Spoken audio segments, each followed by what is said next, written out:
Hello. Wait, what? Yeah, we're good to go. Oh, hello. How is everyone doing today? Through Dippy, I'm just like, Oh what? my god. Just the lag nothing. get you? Welcome to Adventures Initiative presents the In-Quy'zz-ition. Yeah. Woohoo! It's an exciting episode that we have planned for you today. Dippy, will you please let them know? Absolutely, Dono, my good friend. So, guys, welcome to the In-Quy'zz-ition, the only show. Nope, that's the Dapper D's intro thing. Welcome to the In-Quy'zz-ition, starring me, your humble DM, Dippy. I'm DippyTheDM on a lot of other platforms as well. He's the only star. And I'm the only one here. All of these other voices are auditory Pigments? hallucinations in my own head. Get out of my mind. Get out of my mind. Get out of my mind. Get out of no, not really though. As you may notice, we have a couple of ours late and or missing and or replaced. We're gonna get to that here in just a second. It's gonna be a bit of a weird one, but we hope that you continue to join us along for the ride today. As I introduce the rest of the players to the podcast listeners, why don't we go? Gear, how about you start?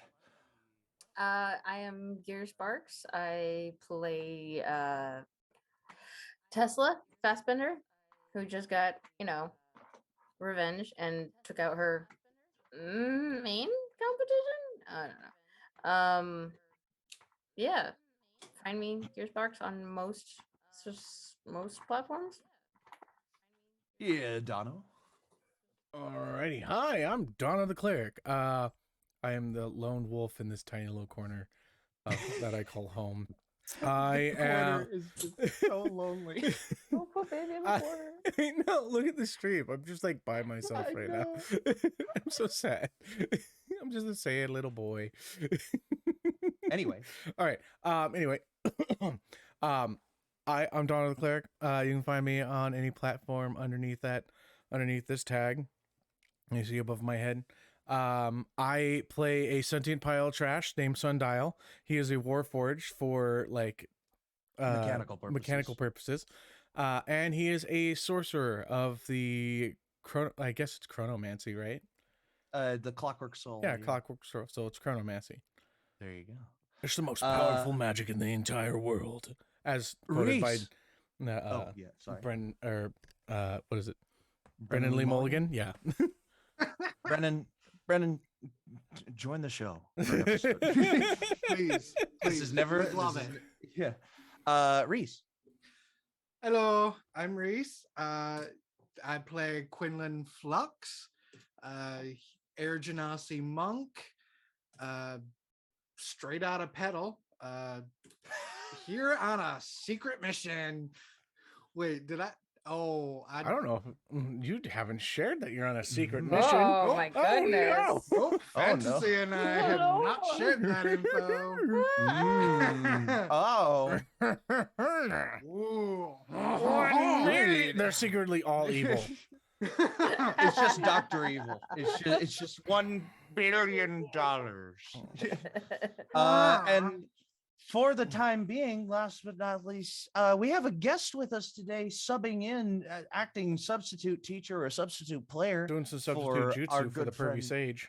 Our good friend Monk. Trazhie, if you'd like to introduce yourself. Hi, I'm Drunken Monk or Pervy Sage. No. I got a new look. Don't you love it? Great character acting. Thank you. Yeah. No one. I'm Trazhie. You can find me everywhere under that, but I don't do anything anymore. But I'm gonna be Damon today at quiet rogue edge that turned somebody invisible last session. Oh yeah, that's right. Yes. And unfortunately, our good friend Dadley is feeling a little bit under the weather. Who plays Zog? Who is also under the weather, literally, because of his goddess. But Zog will be here. Confirm in Zog is a bottom. We can't say that without him here to confirm. You cannot contest that. Conjecture. Actually, Objection. good point. He can't object to anything we're saying. We're gonna make a bunch So- of canon shit about Zog that I do all the time because I ask him questions and then he has to say yes because he God. digs the hole all the time. Just digging the hole. If you deeper haven't and watched the show, all the time, Dadley will say something about his character on the fly, and I'll catch it, and I'll just be like, "Hey, can you elaborate on that a little bit more?" Yeah. And then he's like, "Ah!" Oh my god. And for at least for part one of the podcast listeners, our other good friend Fantasy will be postponed. She will drop in a little bit later, but for the very beginning of the episode, she's also only here in spirit for the time being. She should be currently driving home at this Yeah, point. she would be driving home. So when she's home, she will join us. But for now, how about some channel sponsors and partners? First things first, I'd like to first Go. things first. Some of the audio you're going to hear today will be provided by the wonderful people over at tabletopaudio.com. They're a wonderful group of people who make they just have so many backing tracks and soundboards and sound effects that you can use at your leisure to enhance the auditory experience of your next tabletop RPG. They have a non-obligatory Patreon that you can use to unlock extended versions of backing tracks. And they also are compatible with Amazon Alexa and Google Assistant. So you can literally call for battle music on the fly using tabletop audio, and it will do it. And it is awesome. We can't imagine you playing any game now without tabletop audio by our side as a helpful tool. Hey, And Dippy, all you have to do, what's that? would you drop DJ DippyTheDM? Would you drop a fat beat of what the tabletop audio sounds like for everybody? Sure. Let me play you a little sampling of It just what got real tabletop white. audio likes It to just got real call white. what tabletop audio likes to call Bloodgate. Starts off real slow. But this is just the their build up to whole- the drop, okay? This is just the this is their whole motif, guys. They Yeah. play they have backing tracks, stuff that you can just speak and play the game over, and it's a wonderful little tool for you and your games. And you can also use sound effects, like if you discover a point of interest, or if you fast travel for some reason, or if you level up. You'll have sound effects that can be played at your leisure whenever you like, and they're just such a great service. And all they ask for you to do if you use them is to shout them out whenever you use them, and that's exactly what we do. So thank you, Tabletop Audio, for giving us these sick throat singing beats. All right, cut the track. All right, cut the music. All right. We're going to get into the legitimate music that I'm going to use a little bit later, but also that's it. Yeah. That's actually That's it for right now. it for right now. We did have a couple of other partners, but one of them is just for the initial show on Saturdays, and the other one hasn't re-upped yet. We don't know. They're currently going through like a whole website change and everything like that, so we're having to So we're wait gonna a little we're gonna bit. postpone. So instead we're of gonna giving postpone our people little part- a false code, we're just gonna not announce them. Sorry not about that. announced it at all. But Just please be apology. understanding. I love But you. we hope very much for our previous partners to join us when their stuff is fixed. And just to give y'all a quick little show reminder, tomorrow, the final, or are we gonna do like I mean, another? it's debatable. It should quite be the final possibly- episode, but it's gonna quite- be longer than yeah. usual. So Quite possibly the buckle up, final kids. episode of the second campaign set within the setting of Aeladon Valmira, run by our good friend Dono in the corner. Monday after that, a new episode of the Dapper D's featuring your boys Mhm. Dippy and Dono and Dadley Mhm. with a new game demo Yeah. But you'll have to wait and see the episode to see what game demo that is. Mhm. The Tuesday show is done. The Thursday show isn't a thing yet. And then next week Mhm. is our regular break from In-Quy'zz-ition, unless something changes, which Yes. something might change. And we're working on a show for After Valmira Ends, which has a couple people in this little group right now. It's a bit of a secret, but I'm gonna Mhm. let you in on. It's gonna be nice. It's gonna be It's fun. gonna be good. It's gonna be a good game. And the person DMing, you've seen them a couple times on the channel DMing, but Of course. they haven't actually had their own little campaign. So it's gonna be exciting. buckle up, kids. And It's with gonna be that- fun. And with that, I believe I actually beat my timer today. Hey. So with that, which means I'm gonna have to hit it here in just a second. Mm. There it is, right there. Okay, cool. All right. Let's jump right back in to the world of Quy'zz and the In-Quy'zz-ition. Last we left off, the intrepid troop, which is still technically yet to have a name, found themselves plotting for a week to tear down the wedding of the rival of Tesla Fassbender. And in that week, they found out quite a few things and accomplished quite a few things. But all of it culminated in one final showing at the Blooming Iron Sun Grove, where the wedding was to be taking place. The party found themselves amongst the guests and in the tent of the bride to warn her of Guy Studley's misdeeds. Forgot that his last name was Studley. It was literally like a last second decision. I know. But they came across Baez the Bountiful, who had originally been intended to be Guy's new bride. They let her in on the plan, and she was ready to watch the world burn around her and tear him down with them after the misdeeds were explained to her. And so the plan was set in place. Some traps were hidden, some devices secreted in secret locations, and a new compound created by Tesla herself sprayed among the crowd towards the end of the ceremony that would have Baez and Guy wed. Except Baez wasn't Baez. It was our good friend Sundial, disguised as Baez with the That help was of a a sexy magical half spell. orc lady. An Urkish lady, as it were. And the whole unraveling took place quite quickly, quite swiftly, as it were.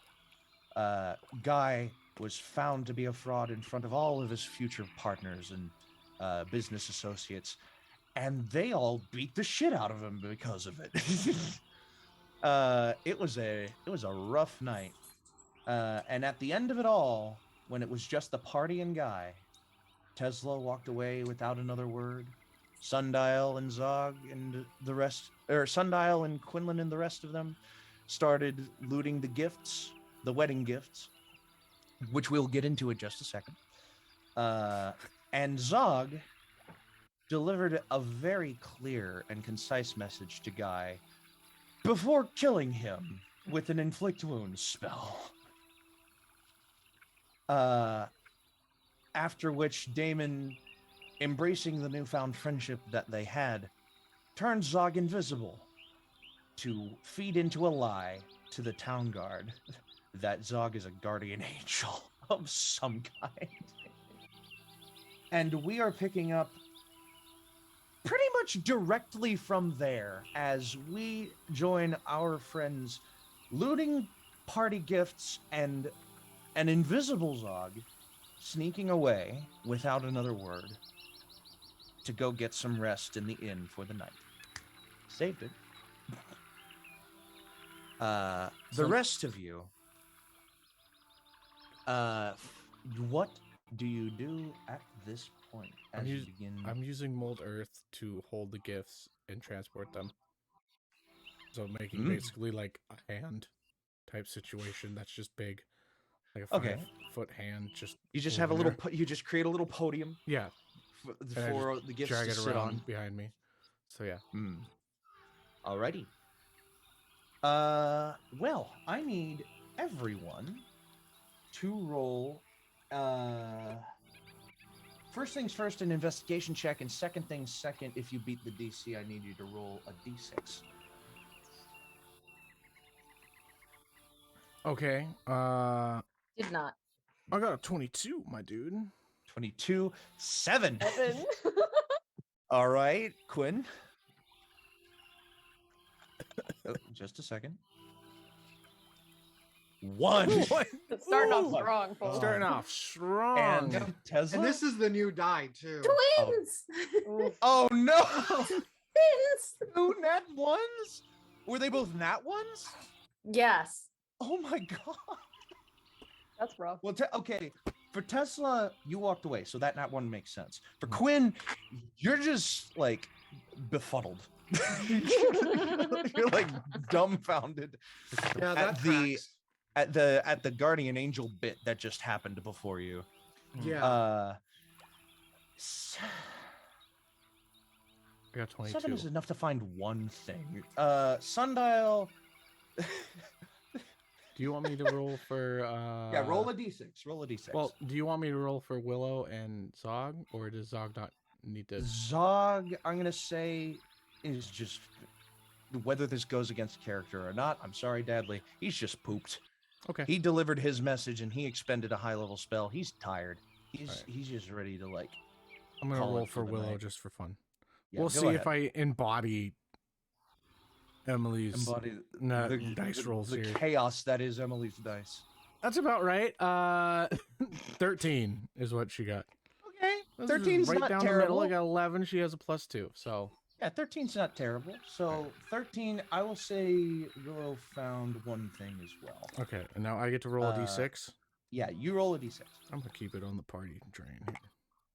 Go, cool. That's gonna be a 2. 2. Okay. A 12. So, you guys start like picking up bags and boxes and wrapped up little trinkets and doodads. And you're just like, some of this stuff, you open it up and it looks like paperwork. And it's just like business proposals and stuff like that. Like, yes, a contract.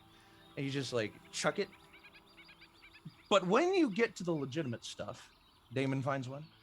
Willow finds one. Sundial finds 2. 1 for each hand. I can make more, I will but say, okay. I will say, let's see. There's a table that you can roll off of for this, but I'm gonna look at that table and just pick. Is that the one because in the I'm- DMG? That's not why gonna- I'm searching for the DMG. Okay. Hold on. You do not get to look at it. Even though you may or may not know everything on that table by I heart, don't. I don't memorize okay. shit. Okay. Too much work to memorize stuff. I in just those learned books. about lore. Listen, the only thing that I memorize is no. lore. That's what I memorize all the time. Trinkets are in the player's handbook, aren't they? Yeah, they're not in the DMG. They're in the. Well, player's handbook. DMG has magic trinkets. That's What you want? the other. That's probably what I was. And thinking Zanny's of. guide has the common magic items and the uncommon. Common magic items, yeah. Zanny but- would probably have a better table for you than player's handbook. Okay, or so these are DMG. just the standard trinkets. DMG. or Xanathar's guide would probably have better tables for you. How many books can we get Donna or Dippy to open? Yeah. Listen, we're just trying to stall until fantasy gets here. So I stop being the lone little boy here in the corner. So you can stop being a little island. Yeah. I'm technically an island too. Yeah. That is also true. That's true. We're islands together. Yeah, oh no. see, Okay, who this was in this charge of the layout? yeah. So, Okay. Self-sabotage. Okay. I'll edit it. I'm kidding. Dono, Yes. for your 2 items, Mhm. roll a D12 and a D100. Cool. Damon, for your item, roll. Sorry. Go. For your item, roll a D100. And Willow can roll either a D12 or a D100, her choice. I'll let her choose when she gets here. Of course. So we'll just come back. Was I given information? I was distracted. Edit. Yeah, of course, of course. Okay, so let's do. Okay, I've got my 2 rolls ready for you whenever. But yeah. All right. Damon. What am I rolling? I'm sorry, I was distracted. A D. A D100, please. Okay. Thank you. 23 for me. 23. We might end up with the same thing because I'm very close to that.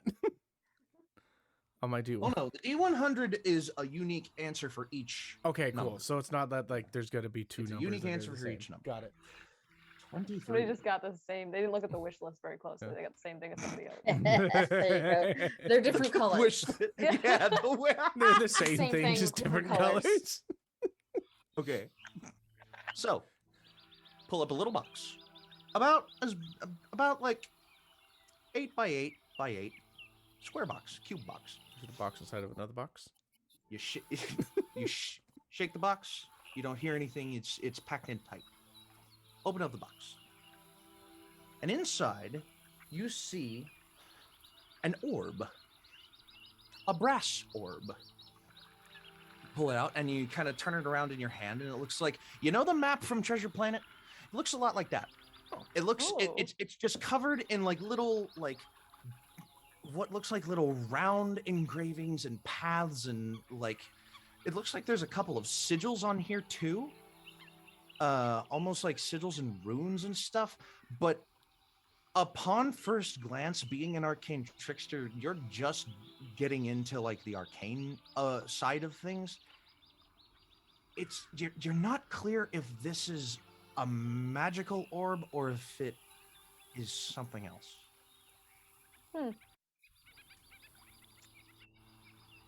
I'm tempted to throw it at somebody. But I don't. Okay. I'm gonna look at. I want to see what other people are getting.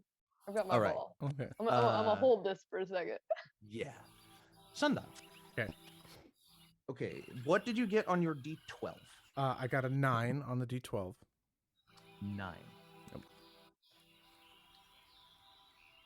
You find another smaller box. Okay. And you kind of open it up, and inside is a glass display case.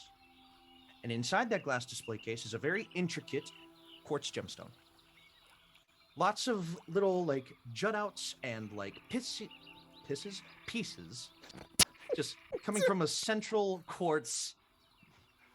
Very, very crystalline, very like unorganized structure. And there's a little tiny plaque in a language that you do not know. What is What does Sundial know? yeah, what languages He knows does Common and Sundial know? Orc because that's the 2 Common things and that he's talked to. Right. So no, it is in a language that you do not know. Okay. So is it like kind of like, is it like tightly put together, or is it like kind of like it's got free space there, It looks like, or is it like a so framed because picture? it's in a glass display case, it's like a base with a little display like peg, and the gem is just centered on that peg in the middle of this display case, and it's just sprawling out. There's air around it for it to breathe, if you will. You can make an Arcana check if you'd like. Sure. I was gonna ask if I could do that. Natural 20. Natural 20. Nice. This is not magical. It is Okay. a quartz gemstone. Okay, cool. is just a Then decorative I'm just quartz going to, gemstone. with my unimaginative like massive amounts of strength because I don't understand what pricing is. I just know that Yeah. that's a nice gem. So I'm just gonna crush the entire thing and then take the gem. A large glass shattering sound emanates throughout the blooming iron sun grove as the sun is beginning to set at this point. And you just you look over and you all look over and you see Sundial just crushes this glass case, and you see a couple of shards of glass and a quartz gemstone just kind of like float up and start to just like I want to just float orbit somewhere my in orb. his body. I want to just You want the orbit gem to orb. orbit your orb? Yeah. It begins to do Yeah. so. Okay. And your D100, if you will. All right. So I'm gonna give it to your choice. It can either be a 21 or it can be a 12. Just A 21 or a 12? just because they're What did you roll on the tens die? Well, did I you roll used two? 2d10s? Yeah. Oh. Because I couldn't okay. find. Yeah. Mm. Sorry. I'm using What multiple did different you dice. My kids like to originally- steal. How I did you originally thought it was going to be a 20. I originally 21. thought 21, but like I didn't know if like Trazhie's thing being so close would be any kind of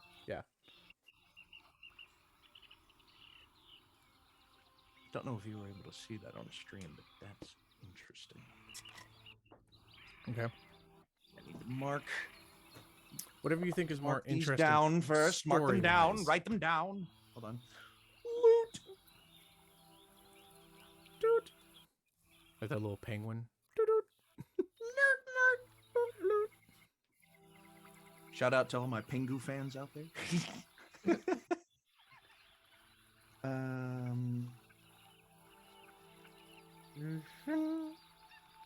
Okay. Oh, I just realized that he's in NC2.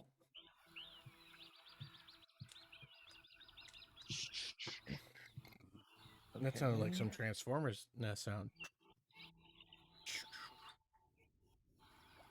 And we have one more that we're going to get in a little bit. Okay.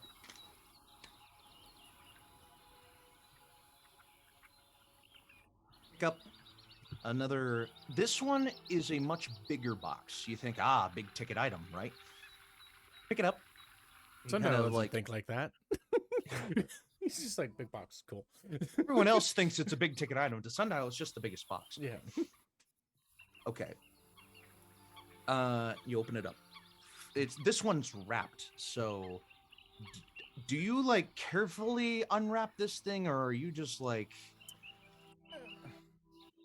I mean, I'll just like use my abilities to just kind of rip it apart, but Okay. you know, it's not like So you daintily just I use like eventually unpeeling back the paper that it was wrapped in. Mhm. You see before you what looks to be. It looks to be the size of a. I don't know what the closest household object to this size would be. It's about the size of a grandfather clock laying on its side. Almost like a little chest that you would put at the end of a bed, but at the end of like a twin bed. It's like half toy chest size. okay. Intricate carvings on the outside. Strange intricate carvings, but intricate carvings that somehow like you feel like a spark of recognition. At the moment it's Mommy? closed. Mommy? At the moment it's closed. There is a clear lid and handles and like feet that it sits on. It doesn't just sit on its base. Okay. And you just kind of set it down in the hand. So it's like eye level with you. And the lid is currently closed. All right. So Yeah. I'm just gonna look at it and kind of just like perceive it, I guess, for a little bit. Perceive. It's like a clock, right? It's just a clock that sits at the end, or is it more like a dresser? You don't recognize immediately what it exactly is. You can make Got an it. investigation check on it if you'd like. Okay. Not as good as my last one. That's gonna be a 13, my man. 13.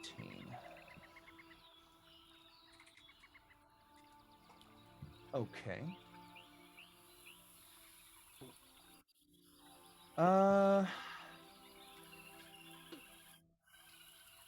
Yeah. I don't think that's... So when you're looking, you're just kind of like observing it like front to back, back to front. You kind of like are just kind of picking at it, trying to see what this thing could be. Can I use my thieves' tools on it that I stole from Damon? Oh yeah, that's another thing Damon is angry about. Someone stole his thieves' tools and he doesn't know who. Until this moment. I'm gonna like think like it's like, oh, this is like kind of tiny. Can I like play with it? I just want to play with it for a little bit, and somebody else can like whatever. Okay. Because I feel like I'm taking up a bit of time here.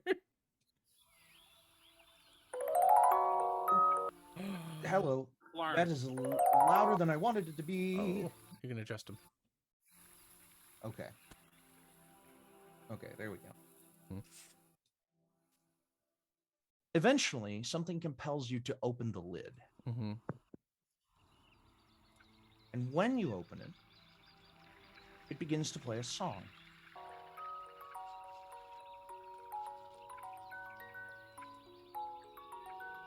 And in your mind, or what you would call a mind, something about this song is so completely, utterly familiar to you. Just deep within you, you feel the compulsion, or not the compulsion, but the memory of this song.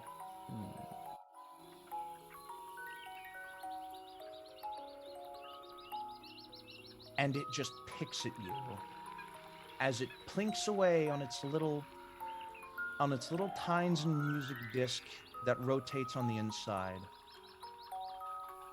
Something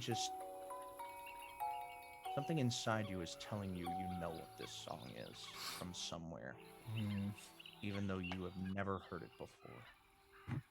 And as it comes to an end, it loops back and begins to play again, but you quickly shut the box before it can play again. This music is loud enough for everybody in the immediate vicinity to hear it. And you all just kind of look over and see Sundial staring at this box as the music plays one time and then he shuts the lid. Find something good there? Seems to be a box. Plays this music. I got a metal ball, so. Yeah? Do you know what that Yeah. do you know what it does? I have a crystal ball and I point to my chest. You really like collecting rocks, don't you? No, they just come to me. Yeah, I don't know what this does. That. Do you want me to look at it?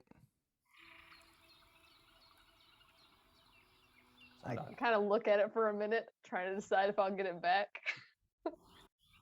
Roll me a d20. Okay. Both of you roll me a d20. Okay, cool. Am I adding anything to that? For you, Damon, it's I'm not gonna roll the big insight check. D20. It's not working. Sundial, I'm not going to tell you what kind of check this is unless you succeed it. I need to change that. I need to change. I die rolled at real the bad. 7 again. Real I rolled bad? real bad. I got a 4. You got a Mine's at 4? 7. You got So 7. you got 7. So I don't know what I'm adding both of to you it. got 7. Oh, really? What am I adding to it? You don't get to know that. Because you don't know. Because you failed the check.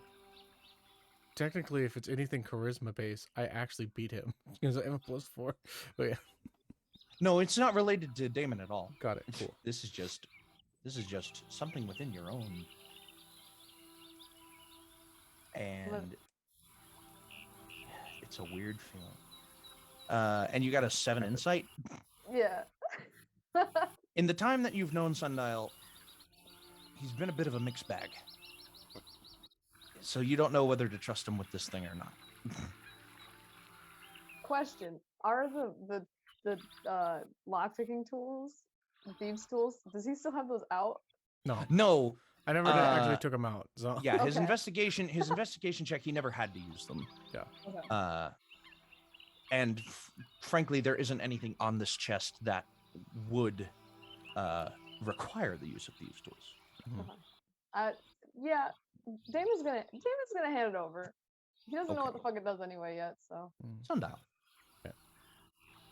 Little brass orb. Mhm. Got some runes, lines, markings on it. Kind of weird. You can make an Arcana check on it if you like. All right. It's got words. Do you see that? Dope. 21.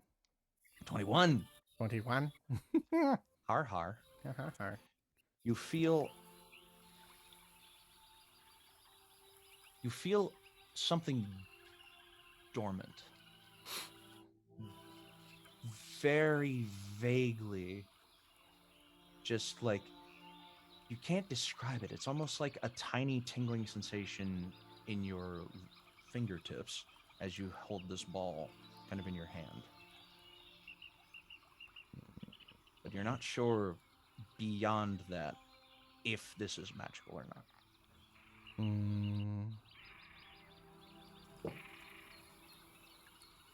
That's the second time, as I say out loud. Just like underneath my breath next to Damien. I'm just like, that's the second time. What did you? Second time? Are you good? It's a feeling that I haven't Like- had since I first, began remembering. Okay. Did that tell you anything about it? I don't know. And I hand it back to him. Okay. All right. All right. It's got something in it. It feels like there's something there. Good enough for me. I'm gonna just start like fiddling with it while we hang around. I'm just like people like trying to twist it. I don't know, trying to open it. Twist it or open it. Tip it, bout it. Like this, or like pressing on different parts. Like just fiddling with it. Absolutely. Nothing. Could Quinlan take a look at it? You want to? I guess I can just pass it. We can pass it. That's fine. We can pass it. You know what I just realized is that I'm just proficient within indicates- thieves' tools, and I fucking love it. So I can use the How? thieves' tool. That's amazing. How? I don't know, but it's something that I took as a character. Unbelievable. Quinlan. Quinlan is seeing this and just walks up and extends a hand and says, "May I give a try?" Yeah, just give it back. Yeah. All right. Grab it. What are the languages that you know, Quinlan?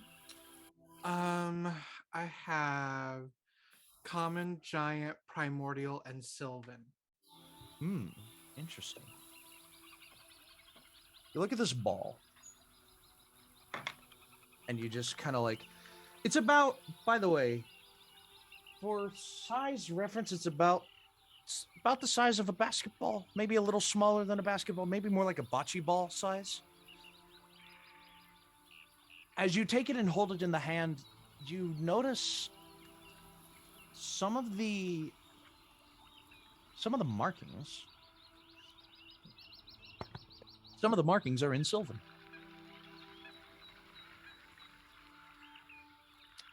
Weirdly enough. But not all of them are. Some of them are, but not all of them are. Is it enough to be able to put together an idea of what it's saying? One of the markings looks like a signature or an autograph. One of them appears to be the beginning of a magical equation, but the rest of the magical equation is in, if this is a magical equation, the rest of it is in a different language that you cannot discern. And the last one in Sylvan that you find is simply the word Pathfinder.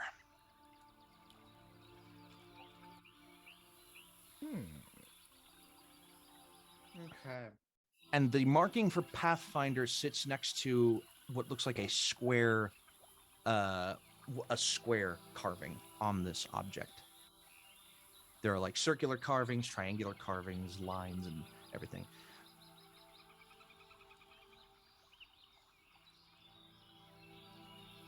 So there are just a slew of geometric shapes. It's a all over. lot of weird stuff, but the stuff that you can discern, none of it really matches up with each other in your own mind. You can kind of draw one through line with the 3 Sylvan markings, but everything else that looks to be on this orb doesn't look like. And then it kind of hits you. It's almost as if someone just for the sake of decorative purposes put a bunch of different like language characters onto a ball to make like a piece of housing decor.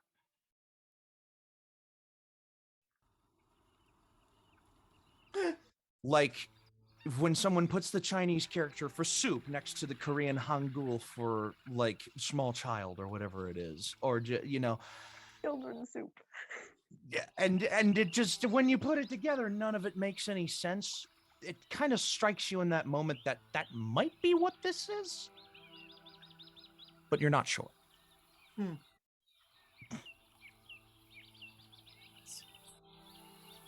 Fascinating. Have your colonizer ball back. Oh. Okay. Colonizer ball? Thanks. I'll just keep it then. It's a bunch of nonsense from what I can tell. Oh. It's just meant to look pretty. They So it's thought useless. these characters were pretty and put them on there. Okay. So it's useless. I mean, from what I can tell, but From first glance, yes. It seems it might need a pretty much. linguist to take a better look, but I mean, if you look right here and I point to the square and then right to the left, that says Pathfinder, and that's a square, so I'll keep it. Maybe I can chug it at somebody. I'll put it in my bag. it does have some heft to it. Nice. It could be a pretty good improvised weapon. Mm-hmm. Okay. Through the power of the internet, Fantasy has rolled. They've decided to roll a d12, which means I need to put this book away. Mm-hmm. Get the other one back. Damn it. You're gonna get the coolest fucking thing ever. I got a music box. Someone got like literally just pieces of paper put together into a ball. It's like a child's like paper mache. Willow finds a little like jewelry case, a little jewelry case box. Mm-hmm. Opens it up. On the inside, it appears to be a ring inset with a citrine gemstone. Another ring. My goodness. She can take one look at it. I can roll for her if you want. I have her character sheet up. An Arcana check. Okay. With her Arcana. So +4. You know what? What's that? I've got inspiration I'm gonna give her. That was a natty I one. think she had an inspiration point. I'm gonna give her the inspiration because I don't know. I don't want to use hers, but I just rolled a nat 1 on that, and that die is gonna go over That's there. fair. And I don't want to ruin that one for her. You know? Yeah. Okay. Hey, Wences gave There we me go. inspiration. Hey, thank Oh, you, my nice. man. Nice. Thank you, Wences. I'll be sure to use it at the perfect time. All right. Oh. Now I'm worried. Okay, so what did you get on the reroll? It was a 19 this time. Not magical. Not magical. Got it. Entirely not magical. Just a pretty ring. It's just a nice little pretty ring. So you may mark that you got a quartz gemstone. Okay. A brass orb with runes. A music box. Call it a music chest. Okay. And a citrine ring. I'll change my custom item from music box to music chest. Yeah, music chest. Sing with your chest, boy. It's almost like this chest would be in a child's room, and the child would just like, or the parent would lift up the lid and the song would play, and it would almost be like putting the child to sleep. All right. Kind of implement. But you can still put stuff on top of the chest, or you can't put anything inside. Apparently the mechanism is too complicated for that. Yeah. So, with all that sorted, that's an hour of the stream. I mean, whatever. Let's just continue onwards. Continue. Okay. So, gifts Onwards. sorted. Tesla has been walking away for a little bit now.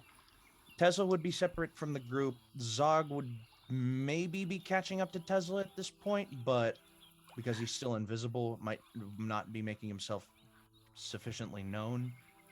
Actually, Tesla, you can go ahead and make a perception check to see if you can spot him on your walk back. I can hear his giant feet Yeah. stomping back. Yeah. 11. Oh wait, 11. what do I add? Your perception, Wait, I'm looking at it. which is +3. Sure. So 14. 14. You're just kind of walking back. It's not immediately obvious if anyone has joined you or if anyone is like following you. Mhm. But someone could be. Someone could be following on there. Tesla. But you're not too worried about that in that point. Oh no, absolutely not. Just thinking and reflecting on the events that have just been transpired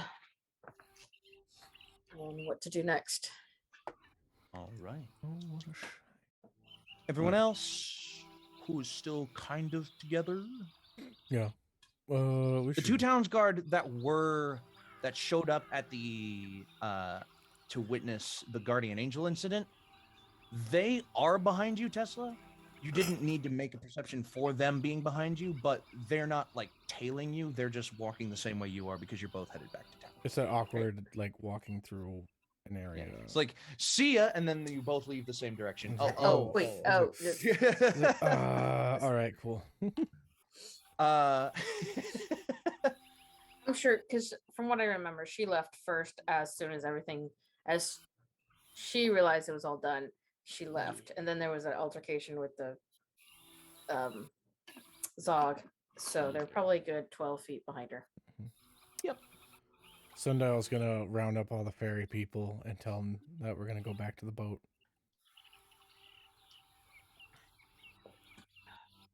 All right.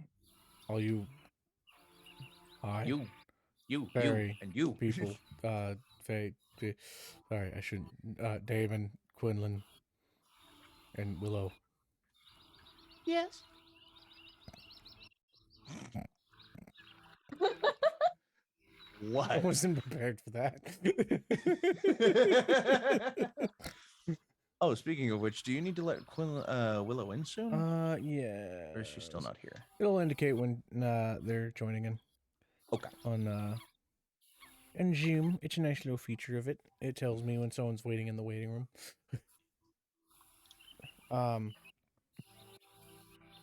We should go back to the boat or whatever else we're gonna do after this, but yeah. There's not much to do here anymore, is there? No, we've kind of done it all. Oh. And as you Okay. stand amidst the remnants of the wedding, it is calm and silent. You may all start heading back to town, walking as best you will. Just making checks around you. There doesn't seem to be anyone following anyone. Dippy, do you want to drop the volume of that just a little Yeah. bit? Is that a little too loud? Is this Yeah. better? Is this better? There you go. That's better. Yeah, that's a little Okay, bit. that's better. Good. Okay. Yeah, Tesla will be going towards the boat, the toad skipper, and be in touch with her homunculus. Just kind of like a Homunculus? homunculus. Oh, homunculus. Sorry. I was like, a Among mongoose. When Us. did you get a mongoose? Among Is Us? Like, does that this a happen- tiny creature? Because it could be. Yeah, mongooses are. It's a little tiny mongoose-eye, mongoose. It's a mongoose. Mongoose? There we go. It's a homunculus mongoose for now because Yeah. it transforms, and that is what is on her shoulder, and she's making You her just way gotta back look to s- the. Just kind of looks at you and just like. Just the little clicking noises. Some of the clicking is mechanical, some of the clicking is mimicry of a mongoose. Mhm. Yep, and it is comforting. Yeah. As you make your way back into town, Mhm. We get you jumped. come across a familiar sight. Or what feels like a familiar sight. A tent set up on the boardwalk with a sign out front and a Leonin caretaker standing inside the tent. Hmm. It appears that Toxor's traveling zoo has come back into town after a week or two of absence. It seems that he has made another stop along a route that he routinely takes. And he's kind of standing outside of it, unraveling some flaps and tying them down to the posts of the tent to close it up for the night. And he hears the approach as the dying sounds of the whales and as the dying sounds of the day begin to slow to a crawl where there isn't that much activity. A couple sets of footsteps bring his attention to them, and he turns to see who it is, and he sees that it's and he sees you, Tesla, and he's just like, Ah, well, if it isn't Tesla Fashbender. So Hello. good. So good to see you back coming my way again. How have things been recently? Doing pretty good. Good. Everything seems to be in order for you then. Can I do an insight check on him? yeah, you can if you'd like. Yes. As far as I remember, she did not go into the tent.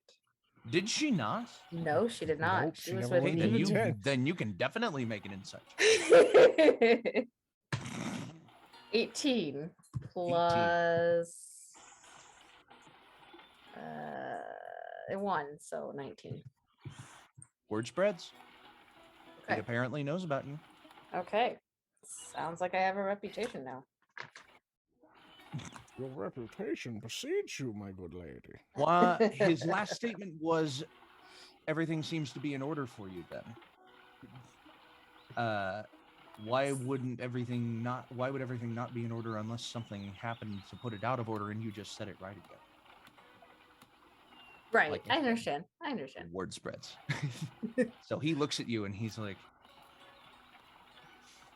Well, seems to me that this town can't escape weird, strange goings on, if you understand what I mean. I mean, a swindler trying to set up shop in just outside of this fine city? I mean, who would do It- such a thing? It takes all kinds, I'm sure. Yes, well, good to know that he's been put in his rightful place. Jail. "That I'm is." sure, yes. And what for you? now that he's out of the picture, just continue life as normal, or Well, it seems to be the case. I mean, I have no plans on, and I wanted to keep my business, and that is what I am doing. And I am going to be, I guess I'll be going back to work. splendid. Well, if you ever are in need of an animalian, Pause. Rewind. well, if you're ever in need of any companionship, just And he kind of like secrets a little card from behind his hand and then gestures it out to you in between two of his fingers. Mm-hmm. just feel free to give me a ring. He'll take it, and On the card, it says Toxor's Traveling Zoo. It gives you a runic line for you to contact with a sending stone. Mhm. And it, you see some. Make a perception check on the card. okay. Okay. No. 5. 5. Nope. That's it. You see the runic line. You see his tagline. There's a little illustrative picture of him holding what appears to be like a little turtle in one hand, and in the other hand he appears to be holding I can't describe it any other way than it just looks like a fancy stick in his other hand, just kind of over his shoulder. Looks like it could be a magical staff of some kind, but you're not sure. Okay. And the carpenter begins to saw away. Aha! Oh God, I've got to leave on my phone before the. The overlay's No. not completely terrible. It's just Trazhie said. Leave. Hello. Leave. I've been cut there we off. go. Oh no. Everybody say hi to Fantasy. Hello. Oh, there you Jay. Hey, Alrighty. Woohoo. Oh goodness. So, by the way, Fantasy, on your roll, you were looting through the party gifts, and you found a little jewelry case with a ring with a citrine gem in it. Not magical, just a little decorative gift. Okay. And you were all headed back to town. You also have a jewelry case now. A little jewel. Because she toolbox, also has yeah. another ring as well, so she can. Yeah. So. Yeah. We gotta hydrate. I just took my drink. Oh, Yeah, we're good. I just drank mine. Hmm. But let's do it again. I don't have one around me. I've got to go get one. I've drinking all my drinks now. literally- I so- was like, "Can I drink this? No, this is bubble fluid. I can't drink this." You almost did that I'll be. on like Dapper D's too. I know. I'll be right back. Y'all just RP among yourselves for just a second. All right. So. All right. I'm not doing Sundial's voice. It's so easy to do his voice. Okay. So. When we get back to the boat, I vote we don't tell Zog that we've now got the gifts. I'm kidding. I'm not, and this is not what Sundial would say. So, Quinlan, Oh God. did you get anything in your gifts? Oh no. Sorry. Above the table, does anybody plan on telling Tesla what happened to Guy? I don't think I That's a was good there. question. She was out of the tent No. when it happened. Yeah. It gone. So that's just think about it, I guess. I wasn't there, so I can't say The people who would reasonably know what happened are Damon, Zog. I would say Quinlan might have had eyes on it if he was paying attention, and Willow might have also had eyes on it if she was paying attention. They would be the only people who would reasonably know in this moment what exactly happened, but it's just kind of up to them at that point. So, hands his card to you. He just says, I do hope that your customership increases because of what has transpired. Oh, I'm sure I will be resuming business as usual here. Very good. Well, I'd best be getting back to my packing then. Are you leaving? Oh, not. I won't be heading out for another 2 days. See, Moran is just one of the busiest places that I visit. It's where I get the most customership, so I tend to stick around here a little more often, a little longer than most other places I end up. Gotcha. Doodles. And he goes back and starts tying up his tent again. He will take leave and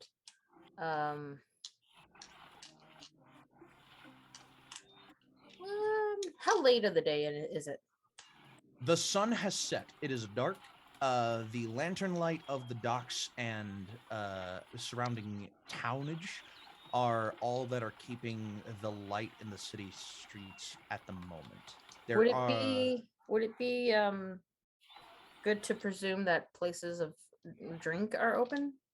Oh yeah, taverns are definitely open. If you wanted to go to either tavern that your group came across, I think she would want to go and give patron to her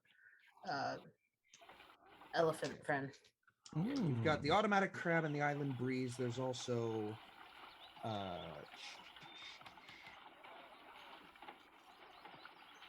thought I had another one. Never mind. I just had Tharazol's blacksmith shop, but that's There's oh yeah, and there's also the High Ox Inn. Yes. There's the High Ox Inn, there's the Automatic Crab, there's the Island Breeze, and there's Cane's. I think she would go to the Automatic Crab because that is the Yes. that is the friend, and she will spend money at their place since she's not usually out All right. out in that area, and he spends a lot of money with her, presumably. Sounds good. So you make your way down to the Automatic Crab. Yes. The rest of the group, and mechanically, I'll say Zog would head off to the... Oh my god, what? Sorry. His picture is the angel of death. Oh my gosh. Foreshadowing, maybe? I'm kidding. Foreshadow? Weird. Weird. Anyway. Weird. I forgot I had that. I changed that. Zog. Weird flex, but no okay. worries. Zog would head to the tavern, the Island Breeze, that he is a little more familiar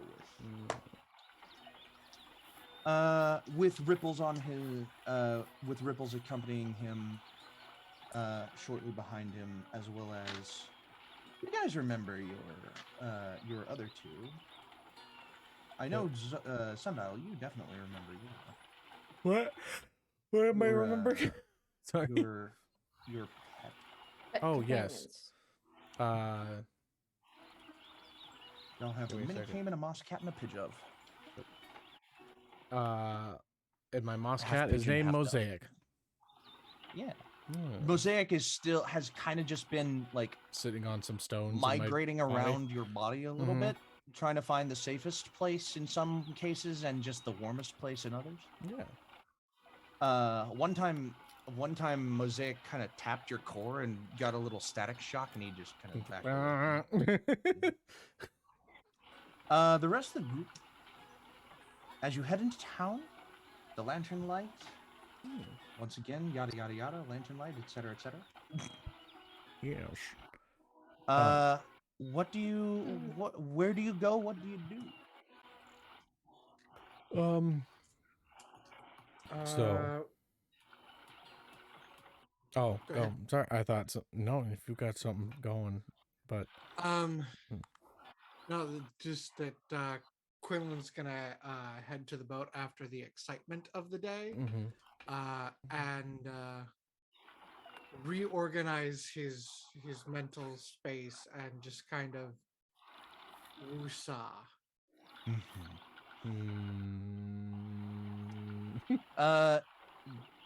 Damon would feasibly either go to the island breeze where he followed Zog earlier on in this journey, or he would go back to the boat. He might do his own thing, but I'll let you. He'll probably go back to the boat. Yeah. Okay. So we got two on the Toad Skipper, one on the automatic crab. Willow.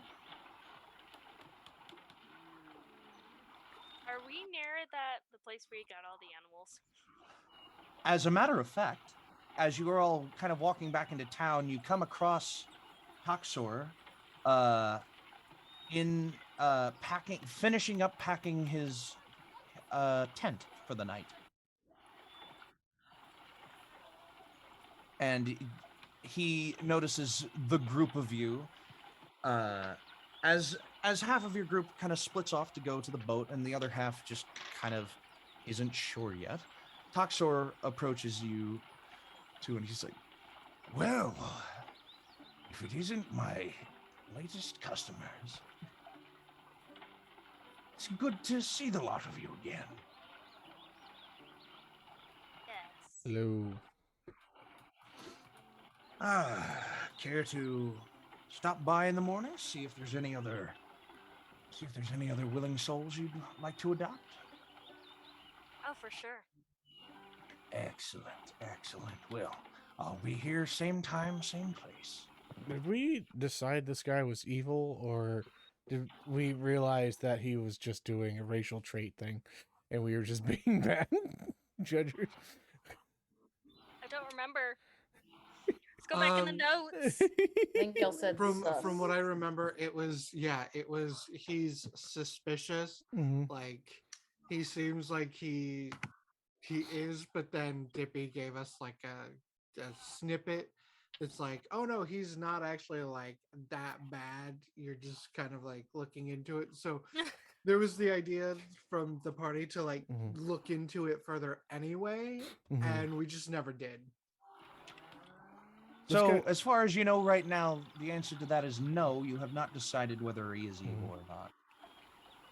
You just, you just had one of you. Willow had a weird feeling last time, but nothing too much came of that other than weird.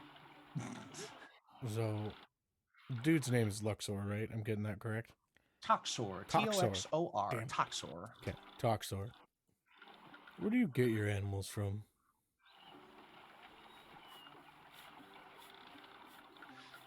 Well, Voice kind of looks at you. No, he kind of like he looks at you befuddled, and he's just like, Well, most of the time they're rescues.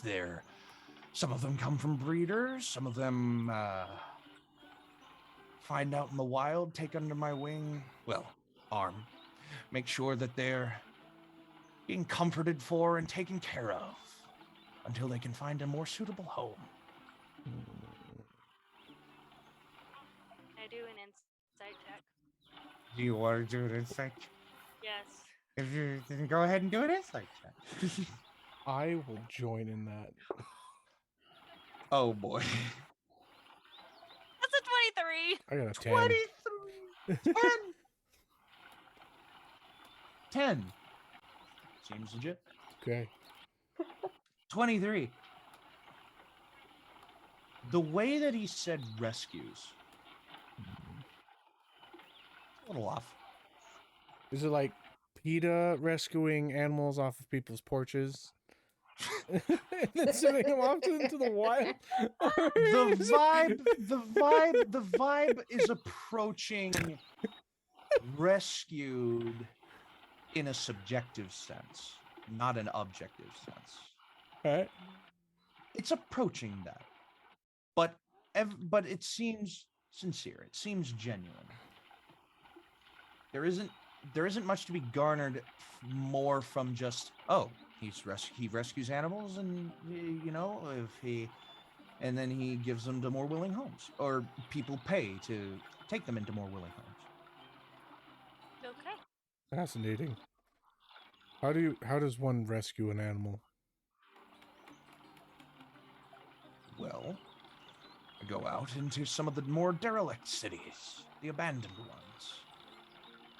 Megastructures, if you will. Sometimes they're just wandering around. Sometimes there's a whole family. Like just recently, came across. There's no better way than just to show you. And he kind of dips into his tent for about 2 minutes. Then he comes back out, holding what appears to be an entire family of ducks and ducklings. With a large, they each have like a large kind of red plumed tail. And they all kind of just sit in his arms and are just quacking away, quack, quack, quack, like little ducks that they are. You see that they have what look to be the beginnings of a vestigial pair of eyes right behind their normal ones. And he just looks at you and he goes, "These little darlings were just floating around next to a river, next to an outlet canal. They were looking a little downtrodden and hungry, so I took them in, and I've taken care of them for the past 2 weeks. They're back to being healthy again, but I'm willing to give them off to whoever feels like they need to take them."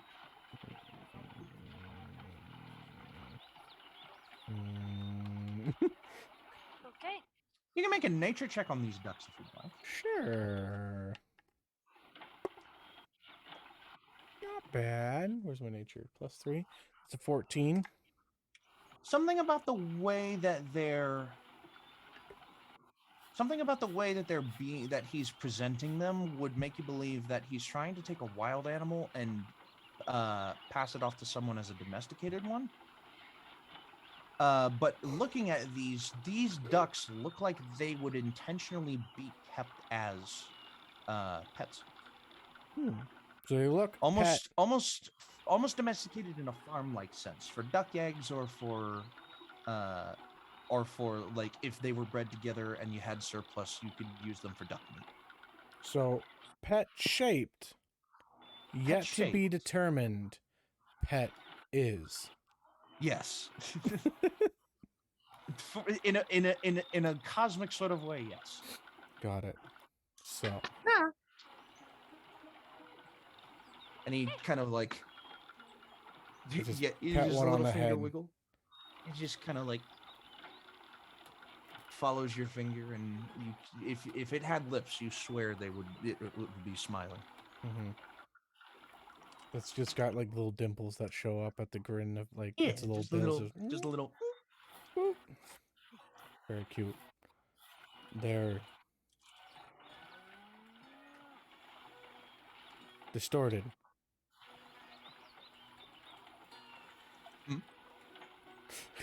I said they're distorted. In some way.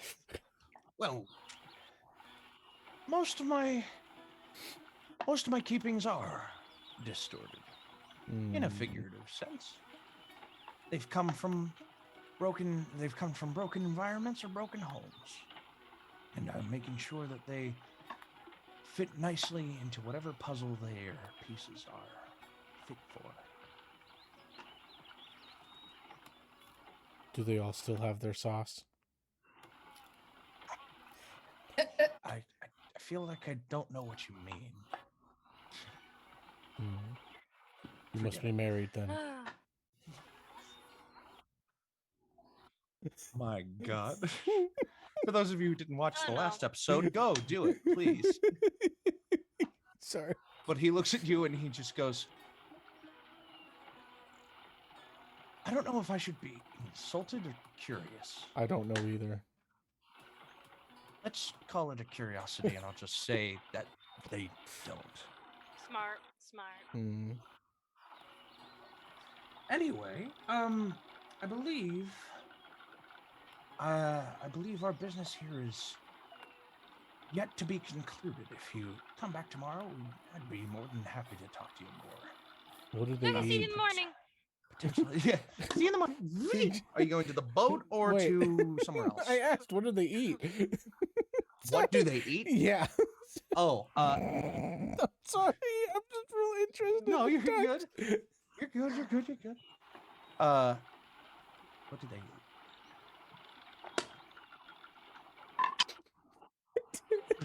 Come on, Dippy, given that world building knowledge you got there, all that extensive in depth. He looks you right in the eyes. Well, right at the core, and he just goes, They eat food, son. You actually used They my eat name.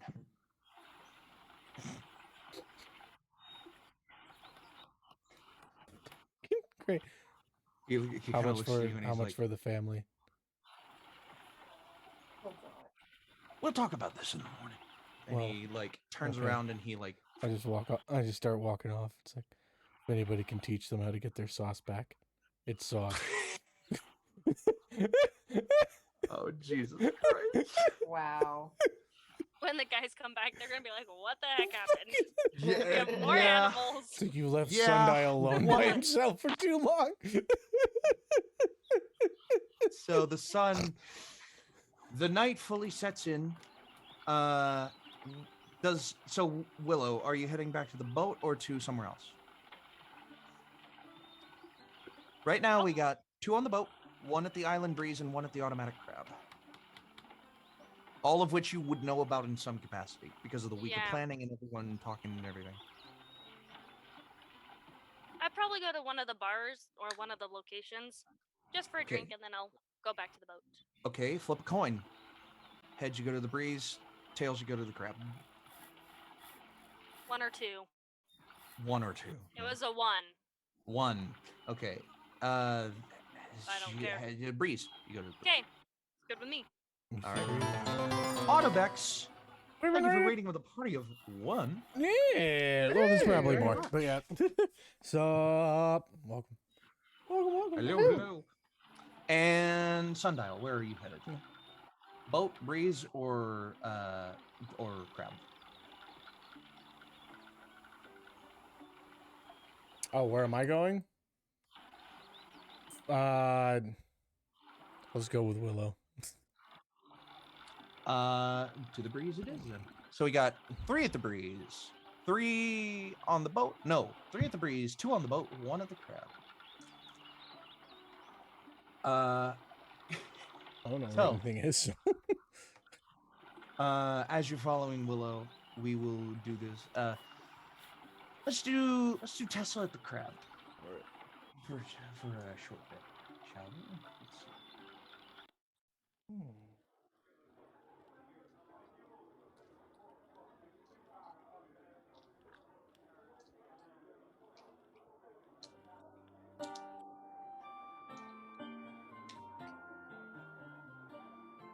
So, as you walk inside the Crab, with its iconic interior that I described in episode 2 of this series, you notice off in a couple of in one of the corners, a couple of bards have gathered around, one with a lute, one with a flute. They're just looting and fluting. Little tune. Wonderful character acting by Dono and Trazhie as the fluter and the looter. This is the vibe. And there aren't too many people still here. It looks like he's approaching that either activities hasn't reached its peak because he's closing or because he's just opened up the night shift and it hasn't come into the full swing of things yet. As you look around, your eyes catch sight of a few people that were at the party, at the wedding. And they're just kind of like, you hear some of them whispering, just like, oh, what happened? That was nuts. And then, like, a couple of them catch sight of you, and a couple of them are just like,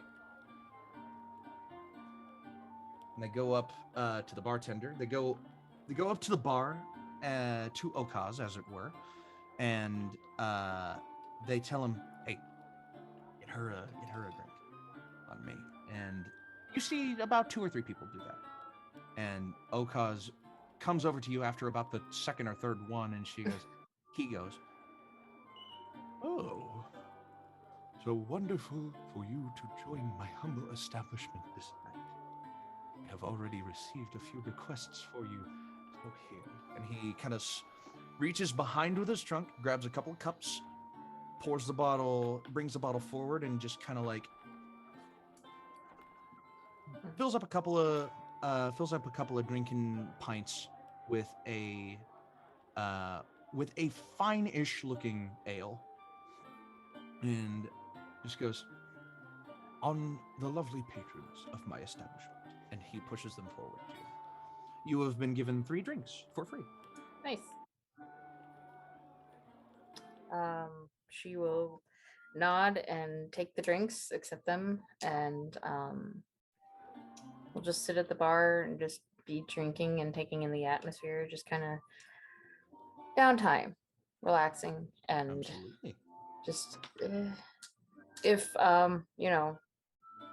her friend wishes to talk, that's fine. If he's too busy, she will just maybe order some food as well and just chill out.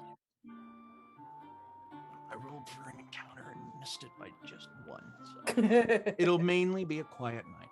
Okey-dokey. And yeah, it's just kind of just a simple, just a simple occasion. A couple of drinks. You do order food, and Okaz is like, "Most certainly." He turns, leaves for 10, 15 minutes, comes back out personally with a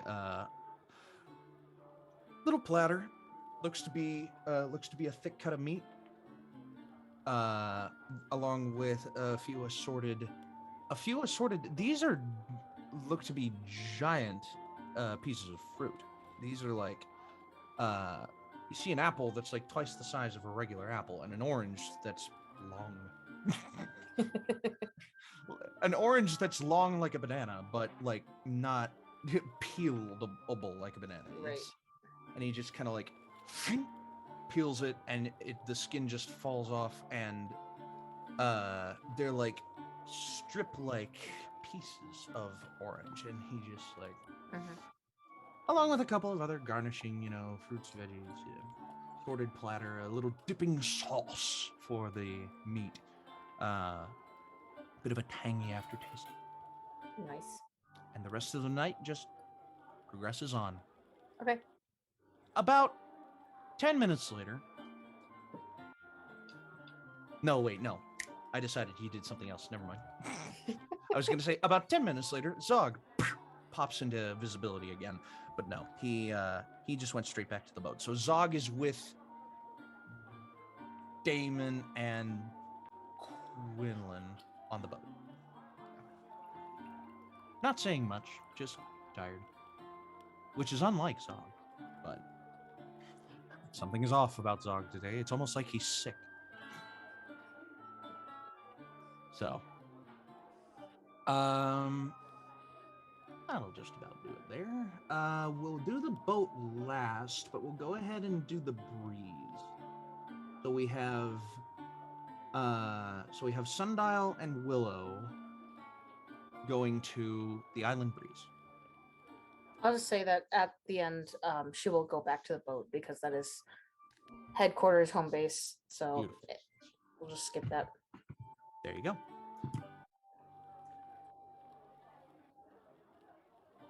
Let's see.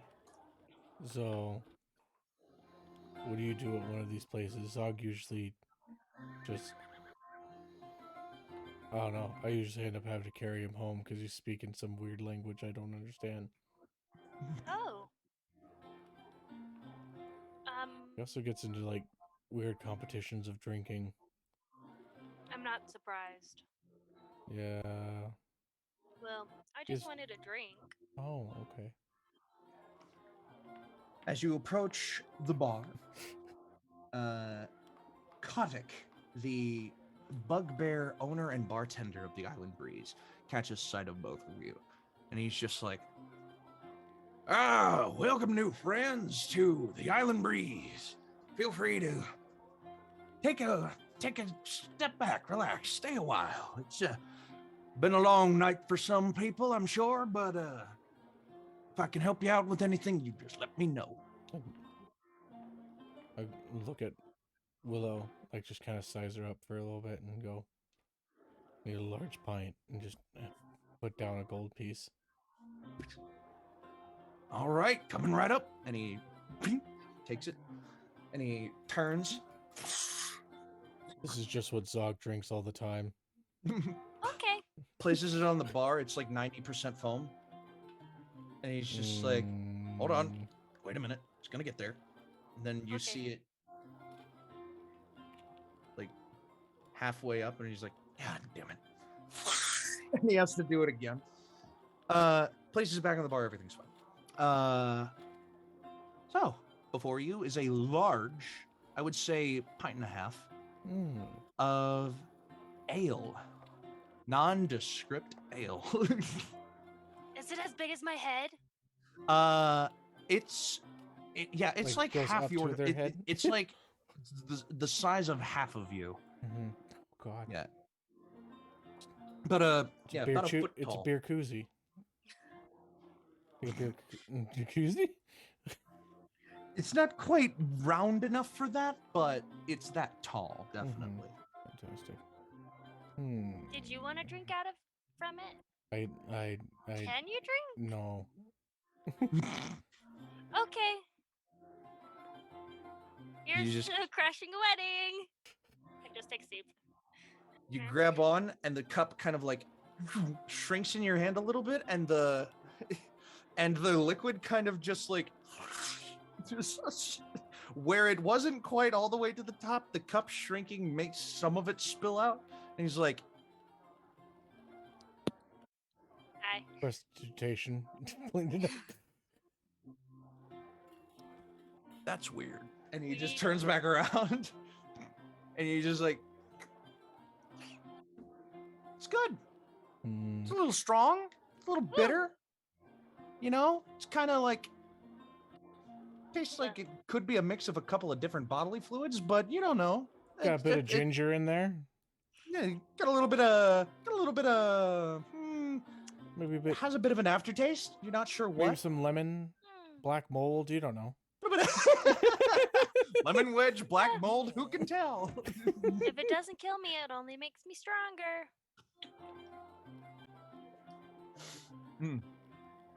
And you feel it doesn't take hold immediately, obviously, but over the course of a couple of minutes, you feel it take hold just a little bit.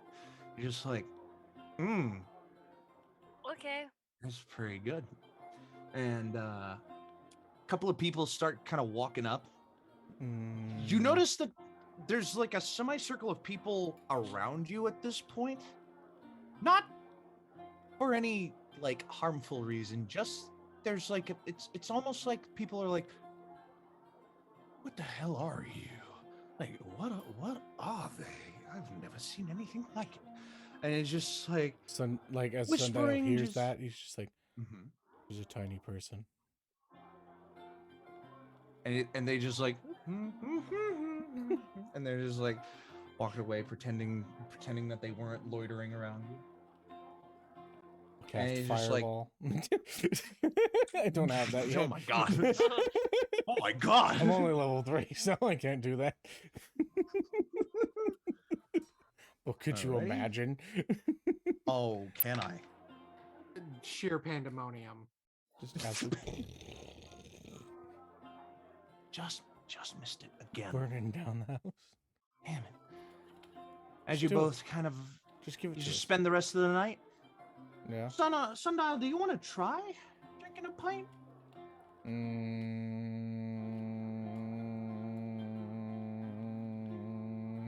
He thinks about it for a while. A couple hours go by, or about an hour goes by. How are you feeling? Drunk. Good. Oh, I But don't not know that super drunk. sensation.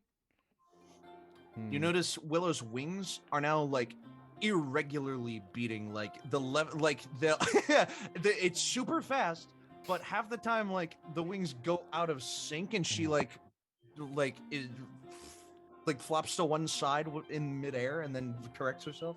Just Jude crafts a then- little daisy to be like a seat for her on the Yeah. on the bar. Don't drink and fly. It's not good. It's okay. That's why I'm here.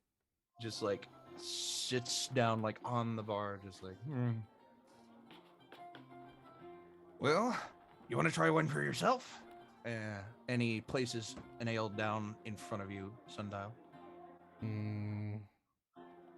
Sure. I pick up the cup and I just like Hmm? put it towards my orb, like in my chest, and it's just like So you bring it forward, and the liquid starts to pour out, and you notice it kind of like gathering in a little sphere in front of you. Just almost like it's weightless.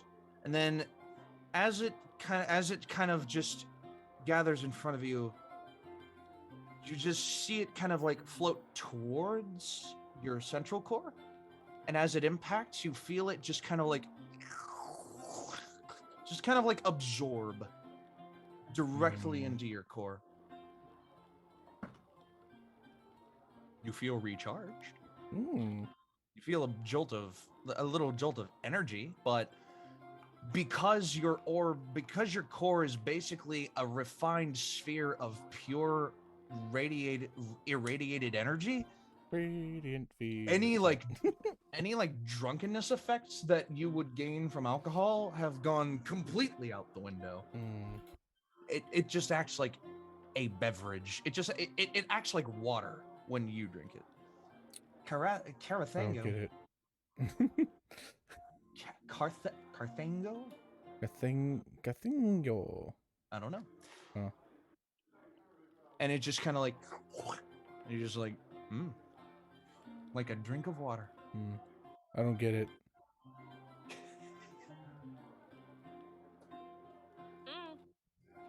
You want the rest of at it? least you And I just tried. hand it to Willow.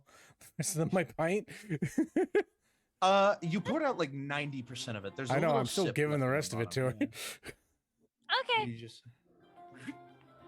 yeah. So the rest of the night comes and goes. How much am I Willow, spending? I need you to make a con save. And Sundial, you're good. Okay. Cool. You don't need to worry about anything. Got it. Fantastic. Yes. 6. 6. There's the Woohoo! rolls that we expect. Roll You kinda- 3.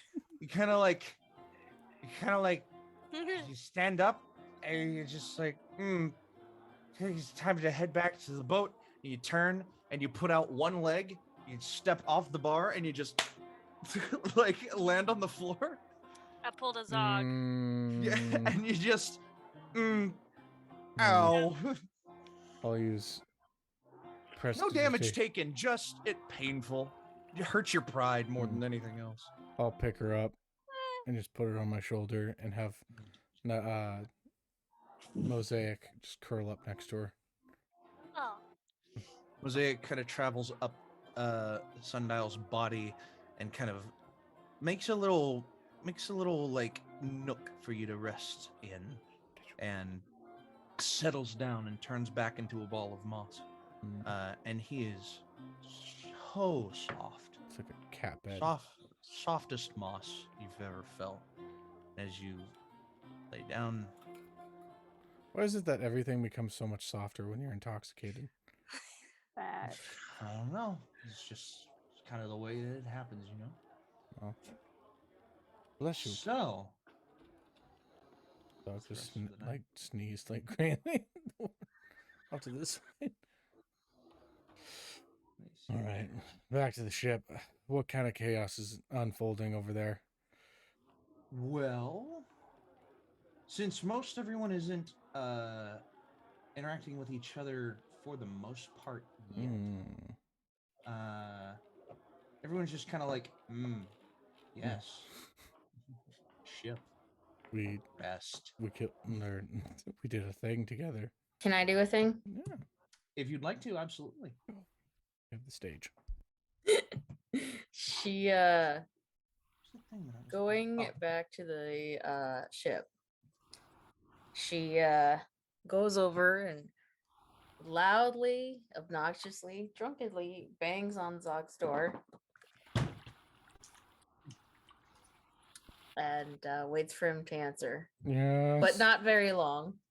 She starts yelling at the door before he opens it up. Zog, Zog, Yes. buddy. Mhm. I want to let you know your best friend. We should be friends forever. Good night. And then like Agreed. find Okay. some other flat surface to lay down on, which may or may not be her bed. It's a warlock contract right there. And you just like as soon as you like are parallel to the ground, you're just Which could be the floor. Mhm. and Zog opens up like his door and like looks outside and sees you like laid across Sundial made a cat bed for Mosaic, and she's just sleeping in it, and it's just grass. It's a cat bed. it's just, She's in a it's cat just bed. a pile of grass for Mosaic that she's laying in. It's just like okay. And he just like goes back into his own quarters to have respite for the night. Hmm. I'll roll for this anyway, just to see. Kraken in the freaking river. It's a It's a young Kraken in the river. It's like, oh shit. For those of you who don't know, I'm rolling on random encounter numbers that are group picked before the campaign started. Oh, Or what? in the first episode of the campaign. I don't even remember what I rolled. I have the numbers from the first episode written down. I didn't write who Fantastic. said what, but I have them. Mhm. Oh. But first part of the night, not much happens. Sundial shows up, looks at Yep.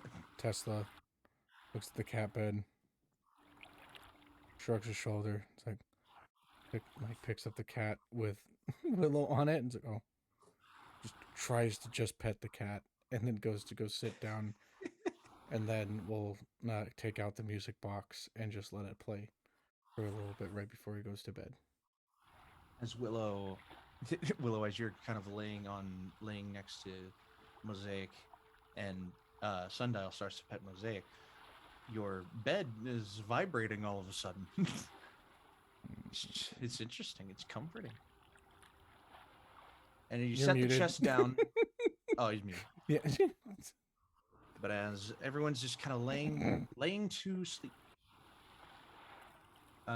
you set the chest down and open it up.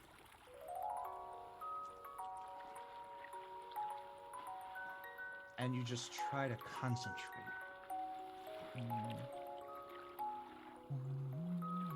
Roll me a d20 again. Okay. Let's begin trying to hum it as well. I got a 12 that time. Well.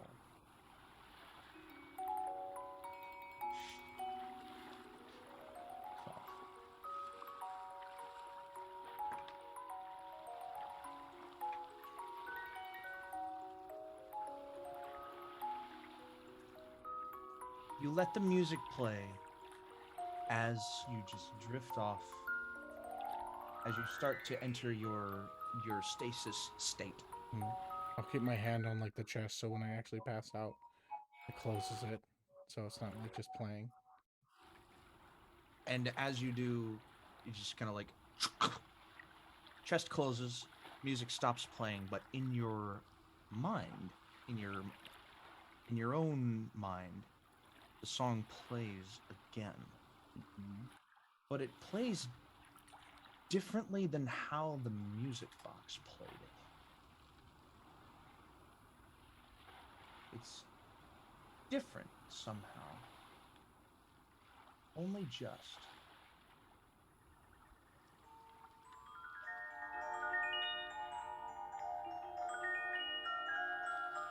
And you begin to see in your mind's eye a stage with what appear to be people and like weird musical objects that they're just like banging on. But the people don't look like people. They just look like shadows. They look like they look amorphous. You don't see like humans or orcs or zogs or Teslas or Quinlans or anything. You just see forms playing these weird melodic instruments. And you think back to before you were.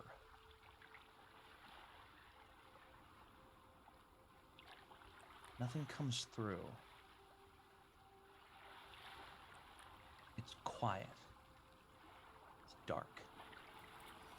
You open your eyes without opening them, and you look up to the stars, and you see thousands of copies of you. Just small green lights up in the night sky, looking down.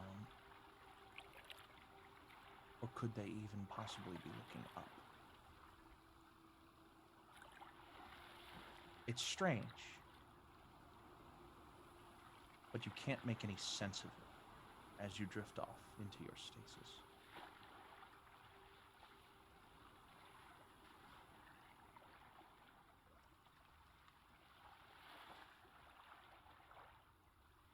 And that's about it for Sundial's little thing. Do with that information what you will. Okay. New core memory has been unlocked. Yeah, new core memory. You see like the core go boom, like light up in the middle of the night. And the Quinlan just goes, shut that off. Yeah. Quinlan, are you doing anything in particular apart from your meditating? He'd be doing some katas before going to bed, and then probably just rolling out his sleeping mat on the deck of the ship, just for the night sky and cozying up with his blanket. Out on the deck? Yeah, not much of an inside person. Yeah. It feels too constricting for him. You feel the night wind blowing. You feel it go north and then south, east and then west. An ever-changing force. And you feel yourself reconnect into it. Briefly.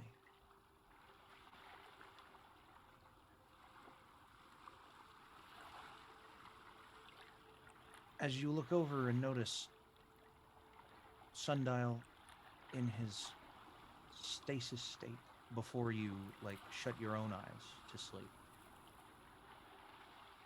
You notice his core just slowly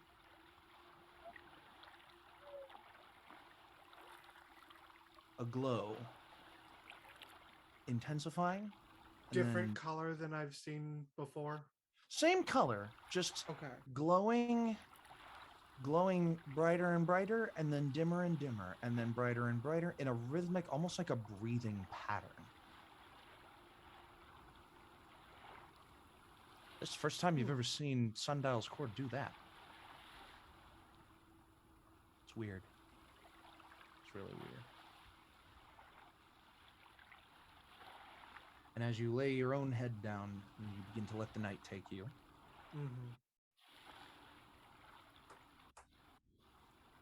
you feel yourself pulled in to just your central self.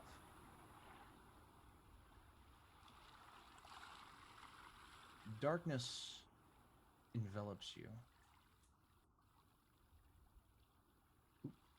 And it is quiet.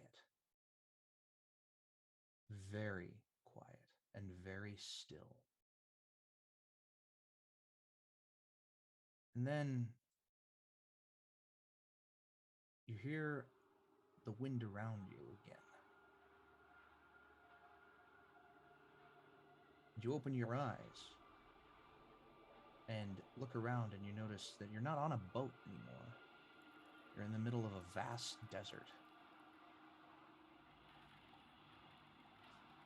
As you look up, the sky above you doesn't have a characteristic green glow that you have become accustomed to living in Petal or in In-Quy'zz.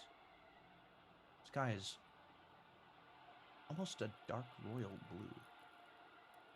And you just like sit up and you feel the sand beneath your hands and feet. You look around and you notice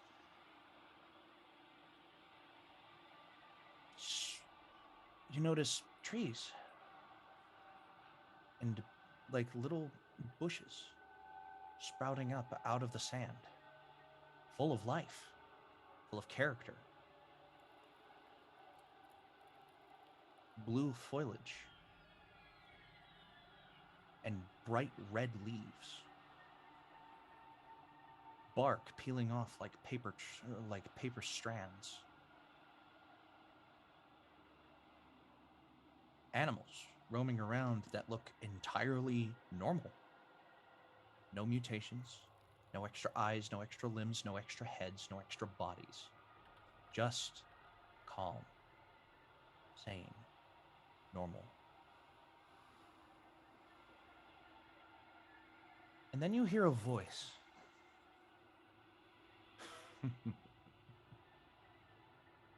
Pretty, isn't it? And you look over and you see a figure standing far and away from you, too far away for you to recognize upon first glance. And it's too dark for you to notice who this could possibly be.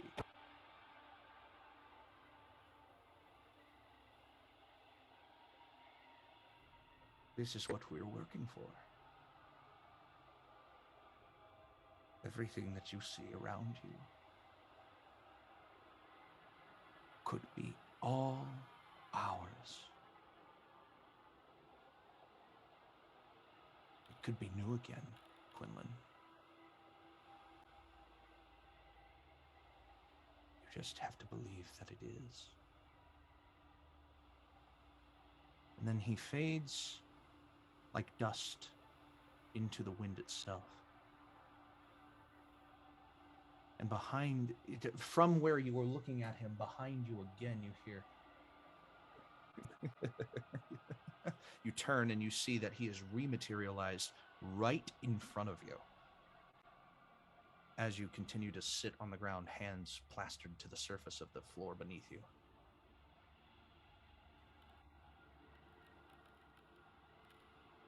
This is what you want, isn't it? The calm and serenity of it all.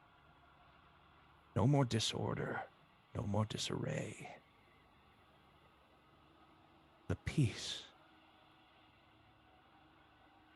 And he lifts up his head just enough that you can see the underside of his nose and his mouth and his chin. They are very elven-like in feature and in form. A very sharp, pointed nose. Very thin mouth, reaching almost all the way out to the profile of his cheekbones. And a relaxed, rounded chin. He just,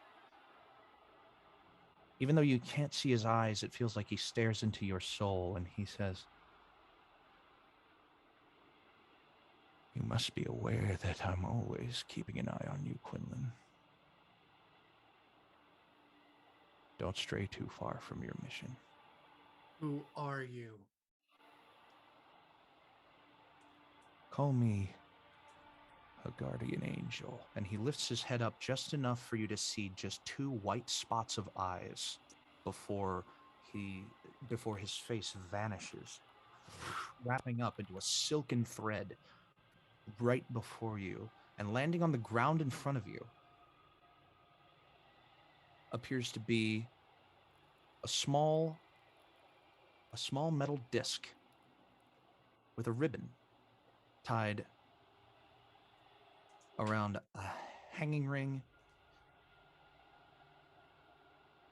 looking like a medal, like a medal of achievement.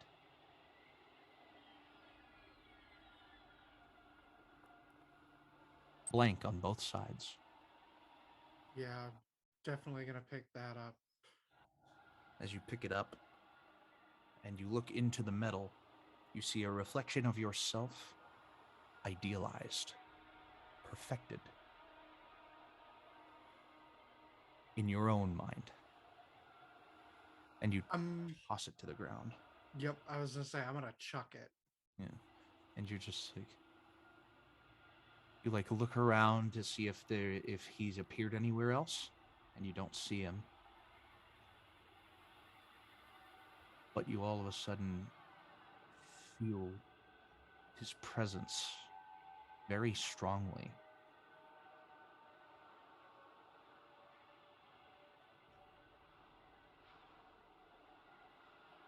If all you wanted was answers, you could have just asked me. But, very well. Explore it for yourself. See what you find. And see if I'm wrong by the time you're done. And then you jolt awake, back on the boat.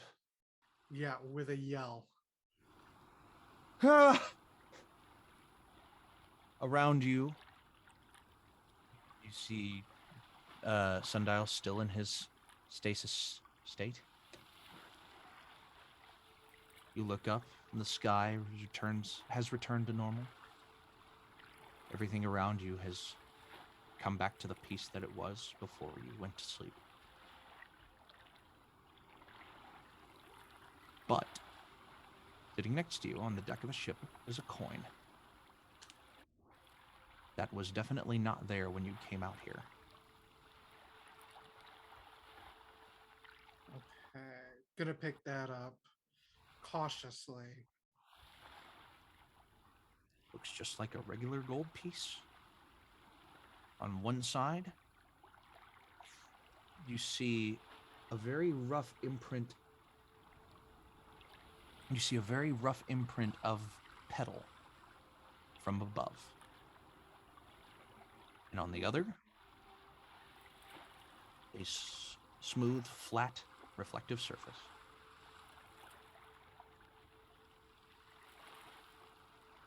And you're not quite sure what this is, or what it does.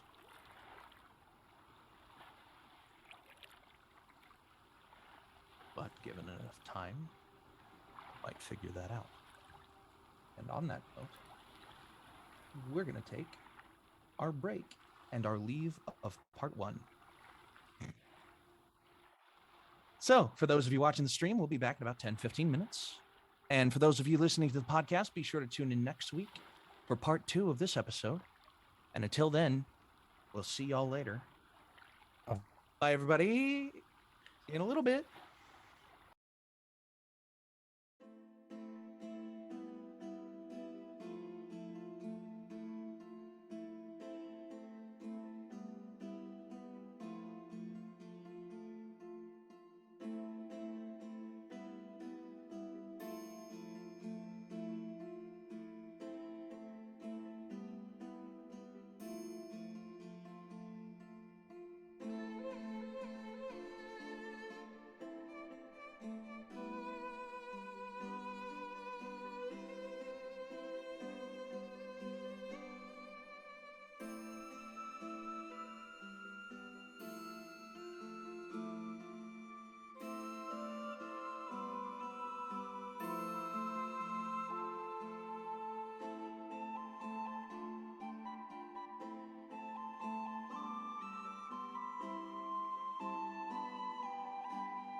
Hi, everybody. We're back.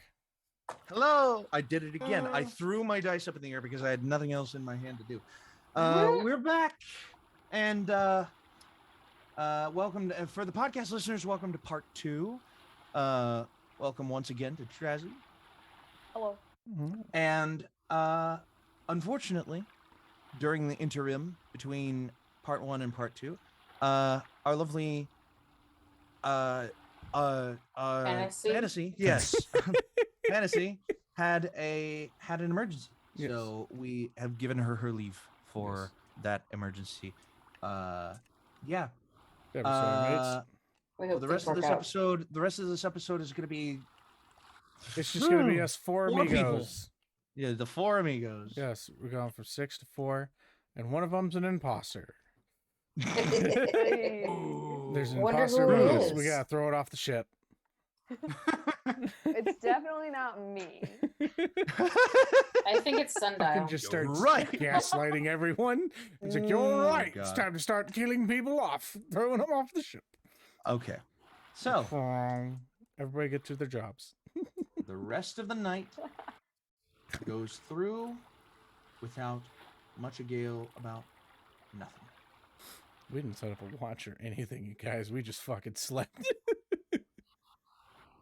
Like, this is We're in a safe. Well, boat. because you're in the mean- town, there isn't like too much more danger than if you And were we out in the haven't wild. gone through, like, you know, a situation that would trigger us to think, oh, this is dangerous, or that we need to set up watches yet. Exactly. Don't you think Don't it's weird that, like, most adventurers, they start out their adventure and they're just like, okay, we should set up a watch? It's like, no, most of you wouldn't even know what a watch is unless you were, like, a guard or something. Nope. We also didn't Fair enough. establish what Damien was doing throughout the night. Well, that's true. What is Damien doing? I just Sleeping. assumed he was meditating, like, in the hallway of the boat. Does Damien meditate? I thought he was. He's an elf. I don't know. Damon, Oh, yeah, that's right. He is a Damon- full elf. Yep. yeah, full elf. He can do transmutes. Yeah. Yeah. He does that Yeah. elf, So- elf thing.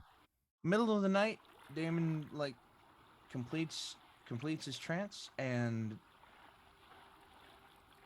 has the rest of the night before the morn to do whatever Damon damn well pleases, I guess. He's gonna try to look at the other gifts that people got from the wedding stuff, like the ring and the music Okay. box, and like Maybe look a- at the crystal. So I Just definitely curious. it's the crystal is in Sundial's The crystal, form. the ring, and the box are all next to Sundial right now. Oh, That's true. And you know what, Dippy? You know what Sundial has? What's He has blind sight. He can't be snuck up on. so not trying to steal, just trying to look. You know, just Yeah. trying to look. well, there's definitely a box that Sundial has one of his hands on. There's definitely a ring that Willow has next to Sundial, and there's definitely a quartz crystal sitting in the middle of Sundial's rubble patch Hmm. that you can look at if you'd like.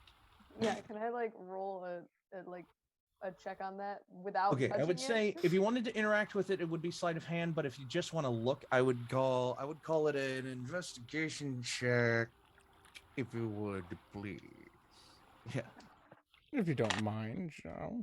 if we Can I don't get can I not get a mind. 7 this time? That would be nice. I got a natural 1 instead. Woohoo! This is Oh why my I God. don't for it. ask for things from the Mm. universe. Yes, those are things. That's a pile of rubble.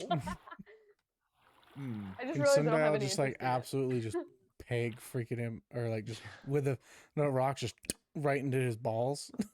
Oh God. Ting! Okay, I won't. Just Never mind.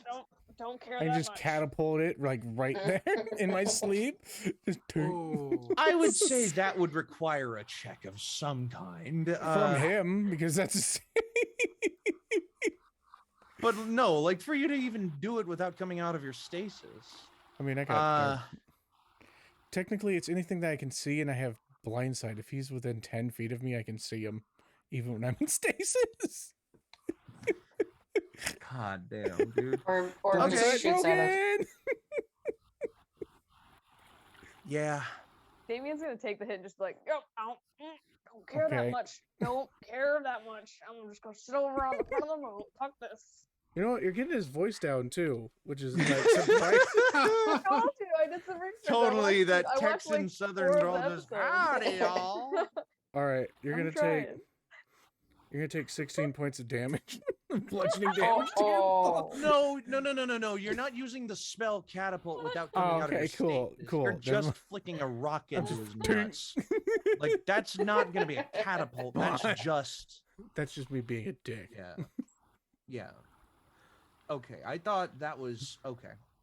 Yeah, no, you're not casting catapult in your sleep. You might be in stasis mode. You have your awareness. You're still technically, Yeah. quote-unquote, unconscious when you're in your stasis mode.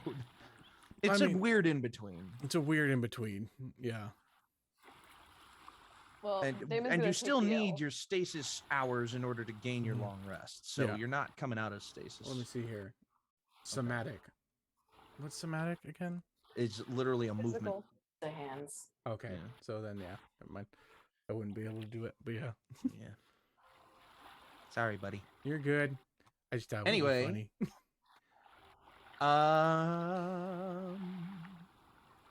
Ba-dum-bum-bum-bum-bum-bum-bum. Oh, actually, I think your trance. You would come out of your trance, and then a couple minutes later, Quinlan would wake up Oh, and do his thing. the So- key. Little The dance. dramatic wake up. Oh, whoa. Yeah, Oh, and then Mm. you're gonna like notice from the shadows. You don't make yourself known immediately if you don't. Yeah, no. and I'm you just kind of see watching. I'm Quinlan. like, oh, that's abrupt. You see Quinlan wake up, look on the deck of the ship, find a coin, examine it a little bit, and then just kind of put it away, and then go back to it. And he's gonna be up for a while. He might not sleep the rest of the night. Just You would sitting. not get your long rest if you did that. Actually, no. It would be fair enough to assume you would, yeah. The time you would need for a long rest would have Yeah. passed before this And happened. we- So we yeah, went back to okay. the boat I'll say for- you would have gotten a long rest. Yeah, and they've just been awake about from- longer than Sundial and Willow. So That's true. Yeah. Damon's gonna see that Quinlan is awake and go, "You got a hole in your pocket?" I'm not familiar with that phrase. You dropped something. More like found something. Oh, I'm not quite sure what it means yet, but I'll figure it out. He's being Damien's- very cagey because he doesn't trust Damon like at all. Damon's gonna shuffle out and be like, oh, I let you look at my thing. You wanna just like, tit for tat vibe? So as fair is fair, and he flips the coin to Damon. Snatch. And And I then wanna- the tat. What's the tat for the tit? Oh no, it was because I let him look at the ball earlier. Oh, right. Yeah. Okay. Yeah. Yeah. So you're paying back the. Yeah. Okay. Yep. You look at the coin, Damon. Yeah. On one side, looks like a rough imprint of the settlement of Petal from above. On the back side, a flat, smooth surface. Otherwise, looks like a fairly regular gold coin. Heads and no tails. So it would seem. so it's the opposite of that vine.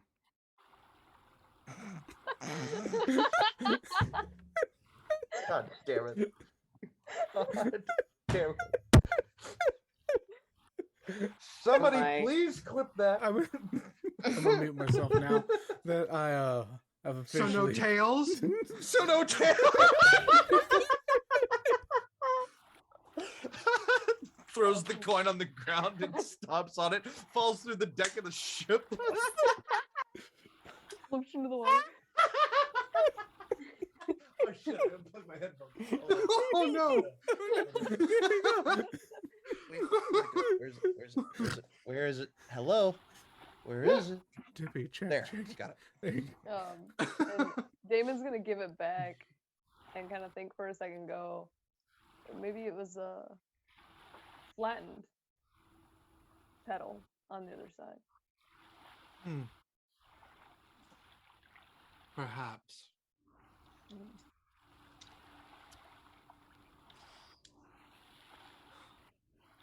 If you both want to look more closely in your Yeah. individual times examining it, I would give both of you the chance to make investigation checks.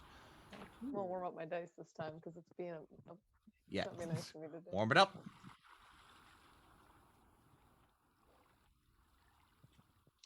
Making a fire. Yay. Oh. Yay. I got a 13. 13. It's more of That's a a- yay than before. That's a dirty 20. I got Nice. it. On the Nice. Nice. die. So, Damon 13. Excuse me. Yeah, no, that's about the conclusion you could draw, is that petals on one side, nothing on the other means that petal could be flattened. I don't know. Something like that. With a 20, Quinlan, you're just looking really, really closely at this object. And you're just like rotating it around in your hand. And then, like, as soon as you focus in on the flat side of the coin, you notice that you don't have a reflection in this side of this coin. Even though it looks like it should be mirror smooth, and you should be able to see yourself, you just see like what would be behind you without you there. And then you kind of move it around a little bit and you're just like, sometimes when you look into it, you see through the coin and you just see what's on the other side of it. Sometimes you see what's behind you. The main point being, as you look into the flat side, half the time, the entire time that you're looking into the flat side, you do not have a reflection in it. And you find that very strange. Quite unsettling, but I'm going to keep that to myself. Yeah.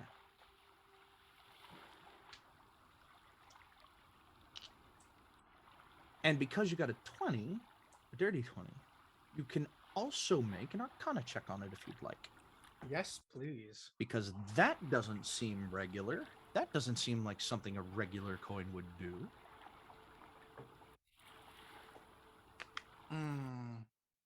5. 5. Nope. It's kind of weird. Could be magical. Could be. You're not sure, though. Who knows? The sun begins to rise after a few more moments. Quiet moments, but moments nonetheless.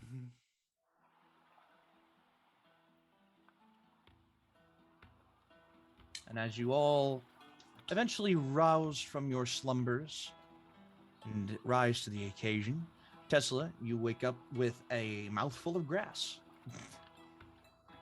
As you just kind of like, still laying on the deck, on the little cat bed that Sundial made. And you just like, yeah, pretty much. Okay. Sundial, you rise from your stasis. And for those of you who haven't seen it happen yet, it's a really interesting process. You watch the core kind of like begin to float on its own. And then it gathers materials up from around it. Normally the materials that are just in his initial rubble pile to begin with, but if there's new things in his environment that just naturally get drawn to him to change his form slightly, then it does. But it mostly just kind of culminates like a Lego minifigure being built in a Lego video game. Just And he just stands, and you watch a glow begin to emanate from his core as he is awake and ready and alert. You look around at the five others, just kind of watching you wake up, Sundial. Hello. Morning. Morning. Morning. Dippy, can you turn down the music just a bit? Is it loud? Yeah. Okay, It was a there bit we go. loud. Turned it down. There you go. Sorry, Thank sorry. you.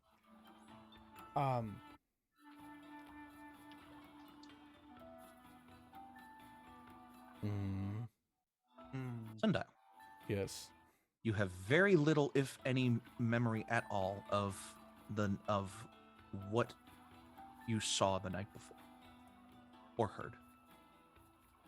Can I roll to like remember it? Sure. Okay. If you want to make a history check for me, go ahead.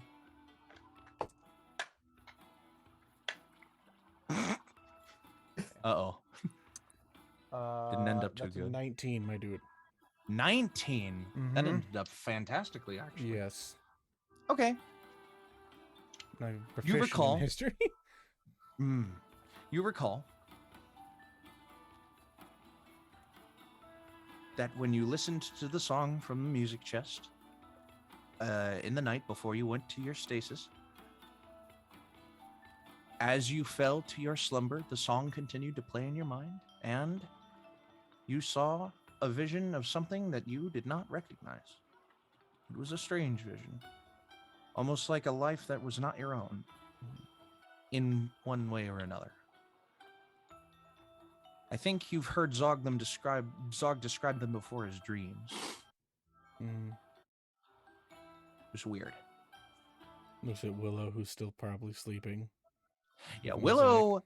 Willow is just So- far too comfortable laying into Mosaic Mhm. to be awoken at this hour, and Zog is Zog.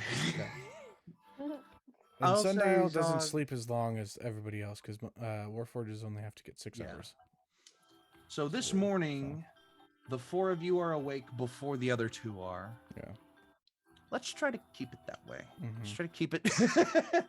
Let's try to keep these Try and activities keep to it the right morning. there, right in that Try to keep sweet it spot for the right rest of the, there. the rest Try of to the keep it session, right all right? there for Just right there. Let's just try to keep it right there for another Zog- hour. Or so. Zog is Zog's not basically- awake yet. Willow is not awake Zog's yet. a bit seasick, ironically. Ironically.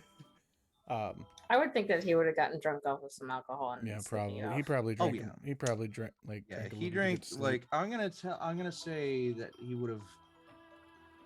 Yeah, I'm gonna say he probably would have drunk something. They're all sleeping out, out of his stores. Yeah, it's sleeping it off. So, the morning has come for you. You can do with it now what you wish.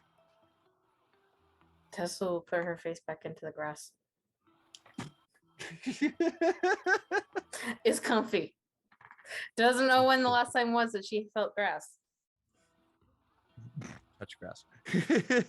Get out and touch grass. It's nice. So the three of you then. Is there anything that you wish to do? Is there? I'll say it'll end up being the four of you, obviously. But is there anything that y'all wish to do? I want to the memory of like my dream and everything. I'll first go over to like Zog's room and like listen in and just hear that he's like snoring. Yeah, Like, Zog is probably just like. Then I'll just look over onto the ground where Tesla's been. Is Is like- still. There's like you just see like the rubble kind of like shrug a little and like it just goes down, just kind of pokes Tesla a Hey. little bit. hey, Mhm. we're sleeping. Tesla, What? I have a question. You always have questions. What do you know about Listen. amorphous beings? What's amorphous? Something that doesn't have a body, like you or Zog or I have a body. Yeah, like something that doesn't seem body-like. I mean, I have a body. what? What do you know? What a great answer. I use create water and just dump it on her head. You have Hey! create water? No, Hold on. oh wait. Shape water. And I Sure. just take like a little bit out like it's like I've got questions. Damn, I I'm- forgot that you got like the two that you basically turned yourself into the avatar Yeah. with your cantrips. I forgot. And I've just like made a stone, so I always have stuff for mold earth and shit. Like prestidigitation. Spits out a bunch of water. What do you want? I Okay, yeah. So you just like I bring a patch of ocean water up out of the ocean and float it over, and you just and it splashes all over Tesla. Just then all I'll use, over. and then I'll use prestidigitation to dry her right after she wakes up. Ugh, what do you want? Okay. I did a thing last night that Zog's only told me about. I believe he calls it a Okay. dream. Yeah. And I saw like amorphous beat things with musical instruments, and I just want to know what they are because they didn't seem like people. And you're also one of the What is most this? knowledgeable person that I know. Amorphous thing again. You There- can make I will do a shape water to be able to create kind of what I saw. you create Or just a blob. It is a it kind of looks like it's a this. it's a blob that kind of just like shifts and like it's So you mean more of you? just like a blob of water. It's just- I'm stone. And I'll like just for fun with mold earth take some little bits of like dirt that I have and make the musical instruments that they had as well with it and like kind of do the little dancey dance. They're very strange shapes that Sundial is creating. You're not entirely sure what. clue. If you really want to, Nope. you can make a. You Nope. can. She was woken up. She doesn't care. She's not doing investigation. Nope. Yeah, Not insight. it Not would just be history. a straight intelligence thing, just if you. But it would be a disadvantage, and especially because, like, a lack of care in the situation would lead to disadvantage anyway. But Not you even. just woke up, Not and even. you don't. Yeah. Mm. I don't know what it is, but you're dreaming of yourself as seems like. I don't know. People dream of weird stuff. I'm gonna go to wake them from I'm gonna their go to the dreams animal either. person. What? He just starts walking off because you're not paying attention to him. He would like to go to the guy with the ant. I forgot his name again. The lion guy. Toxor? Yeah, Toxor. He knows a bunch All of right. stuff about creatures and This stuff. early in the morning? Toxor Is it early? has gone from packing up. It's early enough. Mhm. It's like the sun's up, Okay. but it's just barely up. You know what I mean? It's causing the sky. You know how when sunrise, Mhm. I use this technique a lot, I've realized, is you know how when I'm describing things for players? Mm-hmm. But it works. You know how when the sun is rising and it creates like this vast curtain of colors across the sky of like oranges and yellows and pinks and reds and blues Mhm. because the sun is hitting the atmosphere just right. Yeah. Quy'zz-ish atmosphere, or the atmosphere above Quy'zz, because of just the radiated stench that just coats the land, turns the sky into forms and shades of green and like yellow and like almost shades of blue, but like not quite blue in the religious sense. Blue like like an aquamarine blue and a teal blue and just this array of colors that flows and ebbs from greens into yellows into blues. It's fun, but it's only just the start of the morning. A lot of people haven't gotten up and at 'em at their businesses yet. Luckily, as you like, disembark the boat and go down the boardwalk a little bit, and whoever is willing to join him may. Okay, Damon is Damon. joining. I'm Quinlan is gonna joining. follow. Trazhie? Quin- No. Is Quinlan coming as well? Yeah, Quinlan is. So the three of you all kind of like disembark the boat and I'll make sure that it's secure on the dock. Like double check it's it. been like- secure. I know. Yeah, I just always double check because what's the dog? Just yeah, just a little check the tug on the rope. Yeah. It's nice and tight. You walk down the boardwalk a ways and you see Toxor on the outside of his tent, unraveling, untying, getting ready to set the tent up for the day. And he hears a pair of footsteps behind him, a few sets of footsteps behind him. And he's just like,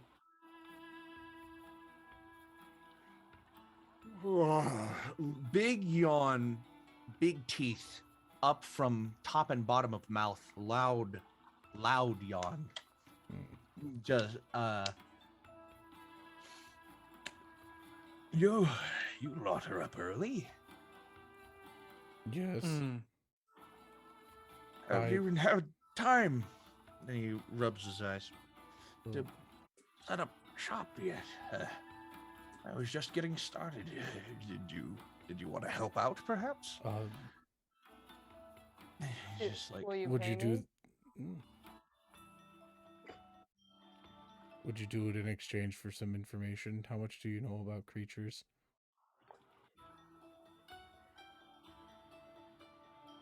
As long as I don't have it. As long as you'll take a form of currency other than gold, sure. Sure. Okay. and he like, I'll begin just- using like mold earth and like create like prestidigitation to hold like blow air into the tent to hold it up and you use look at Mold Earth again. Just big holes, move fits things within about. a 5 foot cube. Yeah, fits within a 5 foot cube. Doesn't say it has to be a 5 foot cube. Okay, no, I got you. And then you're just like, actually,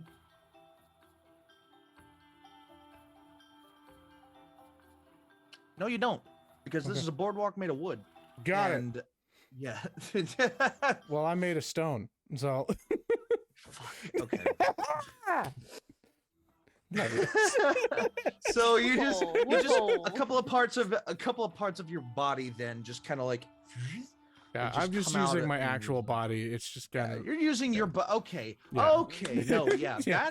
That is a better way to describe how you're using it than how it's you've been so describing it the to me. way that Yeah. like basically what I've thought about it and how Sundial works is that he is constantly having the magic going, and Mold Earth is one of the major things that he uses to be able to keep his form together with the Right. rotational pull and stuff. And because Mold Earth is something that you don't have to concentrate on, it just happens.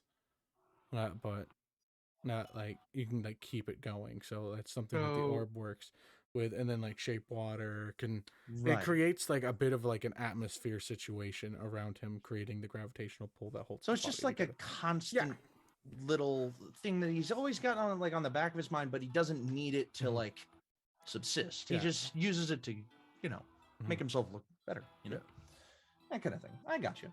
So he's Fully like well. the Hulk. Yeah, like the I'm Hulk, always like angry. Smart Hulk. Yeah. Like Smart Hulk. I'm always angry. I'm always casting Mold Earth.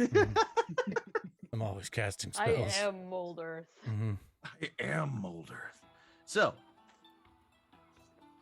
oh shit! I didn't even write down the last piece of loot that you guys got. Ooh. There we go. Dream sequence happened. Dream sequences, and I'll write them down here in just a little bit. Okay, so as you begin to like, just help him out, Mhm. he's like, Very cool. Very cool indeed. You said something about knowledge of creatures. So, and now I'll that you're take- doing this, he has stepped back. He's just letting you. fantastic. All right. So after we get it all set up, Sundial Say, what do you know about amorphous beings? Well, you've just named a class of creature, my friend. There's quite a few things that can be amorphous. Do you have anything more specific for me than that? And I'll use the shape water because we're on the dock, which means there's water Because around we're it. on the dock, yes. You can use shape water. And then take some of the stones from my own body, create the thing, and like do Same the thing that you image. showed Yeah, Tesla, right? Yeah, same thing Yeah. that I did with Tesla. So So you go through the rigmarole again, and Yeah. he takes it Get away, him and wet. he just like, yeah. Oh, this man is How always dare wet you? around No. sundial. oh my god! And he looks. What you don't know is that and he, he's like, totally squats- into and he amorphous squats beings. down to meet the level of what you're creating with, Mhm. and he's just like,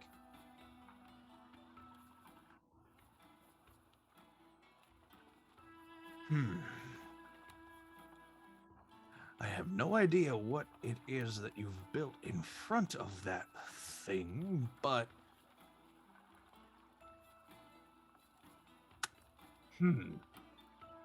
could be an ooze. What the news? Allow me. And he steps into his tent now.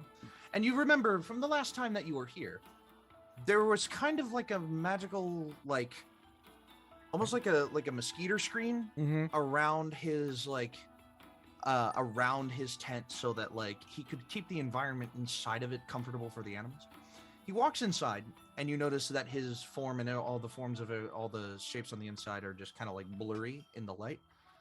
Mhm. And he picks up something, and he walks out with a glass tube capped on both ends with plugs made out of cork. And on the inside, you just see a little puddle of what looks like black goop. This is an ooze. And he just kind of like shakes the tube just a little bit, and you see this puddle kind of like splash up against the side and then sit, like just in its form, just like with a little just globule distending up from its body, and you see it just kind of like looking around the tube, and it just kind of turns and forms and undulates, and it just kind of like Sundial just kind of puts his like a finger or form of a finger up to the glass and just kind of like and you see it kind of like kind of attracted to it, spiking out like a ferro fluid. And you like pull your finger away, and it just like, this is a black tar. It doesn't do a whole lot of much, but it's very good at sealing up entryways, surfaces, really whatever you can whatever you imagine you need it to do for you around the place, filling in cracks, sealing up holes. It can leave a little bit of its material behind every time, and it regenerates some of it as you need it, you know. It is a living thing after all, and as you say, it is amorphous. It doesn't hold one specific shape for too long. It just is. And he like, and as soon as he says is, it just kind of like wiggles. It folds. Jiggle, jiggle, faux show. I'm driving in my Fiat. Oh God! Why did I bring it back to TikTok? And it just kind of like quivers and shakes, you know, just as a like a bowl, like a Jello mold, you know. And he's just like, so yeah, that's a pretty good guess from my end about. Hold on. Ooh. That's a pretty good guess on my end what you might be talking about. Of course, I don't have creatures in the other dominions which you may have described to show you, but I hope that helped enlighten you just a little bit. There are different types of oozes. Well, there's different types of amorphous beings. You have Oh, if I remember correctly, there are some things that are amorphous in that they are made of light, constrained by the boundaries of glass implement that they're put into. I had one of them a couple years ago, sold it off to a rich aristocrat by the name of Mike Duggins. He was looking for something special, and I figured that a literal creature of light encased in glass would be special.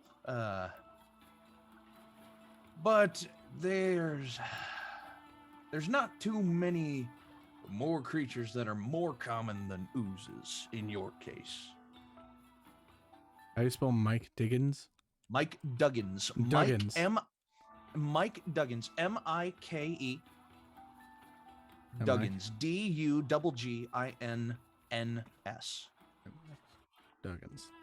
Dougie. Love it. Okay, so Mike Duggins, he has a glowing ooze. You said A light anomaly. It is a for lack of a better way to put it, light can be like shaped with fiber optics. So if you bought like a fiber optic creature,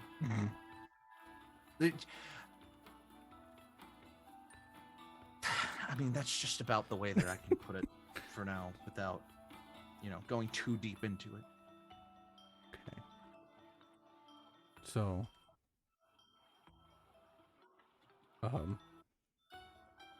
I look back at like Damien Quinlan's like, you guys have just been here. So, I had what Zog is called, and I'll put up like 2 fingers. A dream last night. There's like 2 pieces of rock shaped like fingers, and they just go. Which has never happened.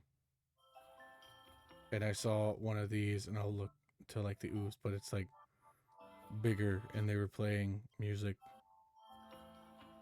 But it felt familiar.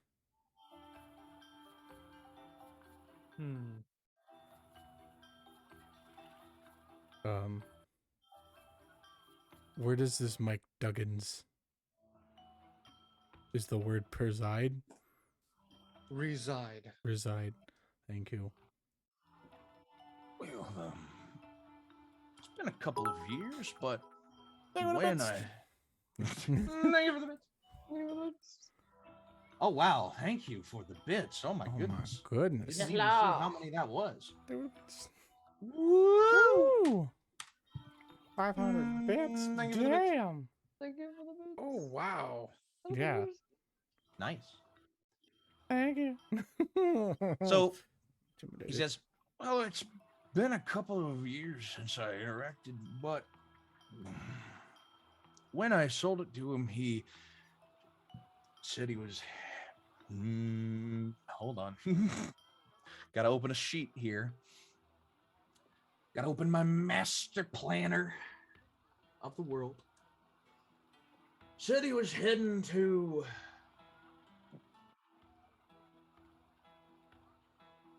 Said he was heading to Squog. You don't know where Squog is. But I know someone that probably does, but he's asleep and drunk and sleeping off an hangover. Yep. Great. Okay. Where's Squog? I look at him. Oh, it's well, And I'll like little. what I'll do is just like in not just the water, literally just make a map because I'm proficient in cartographer tools. Oh my god. That's What amazing. level is he? What level am I? Yeah. Well, as my background, I get tools and things that I am proficient in. And one of them I took, I don't know why, I'm proficient in cartographer's tools, which means I can make maps. So I'll Okay. just take the memories that I've had of where I've traveled with Zog and the water right. and stuff and the land around me and just make a basic Now I map. have to Now I have to pull up my map. Okay. So, in the town of Moran, where you are, and you build the basic map of Quy'zz, Mm-hmm. and he just like looks at it and he's like, "You're an impressive piece of work. You know that?" I don't know the meaning. Well, if you are looking for Squog is going to be, and he kind of points down, and we have a map in a group DM somewhere if you wanted to look They at can it. see the map in the live. Oh, too. yeah. There's just the map On in the the background. stream, they can see the Yeah. map. Yeah, I completely forgot about that. So, as you were looking at the map of Moran, he points to an area just south of the Platinum Pile. Which on the map on stream is in the northernmost part of your... If you look to your stream map for guidance, you will notice the Junkyard Peaklands with Mount Copperspire and the Platinum Pile. And if you look to the south in that big empty space between the Platinum Pile and the Coleman River, that's where he pointed. Ooh, Nice. thank you for the bits. Thank Mm, you. thank you for the Hey, bits. bits. And he points there and he says, Squog is around there. If you go a little bit farther south, you'll go to the portside town of Fidence. Fidence, Fidence.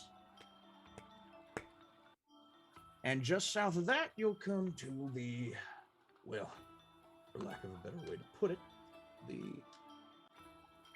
bustling metropolis that is Hibiscus. It's on the other side of the river, though. If you're wanting to head that way, I would recommend going to Hibiscus first, because they might have something even faster than a boat to get you to directly to Squog.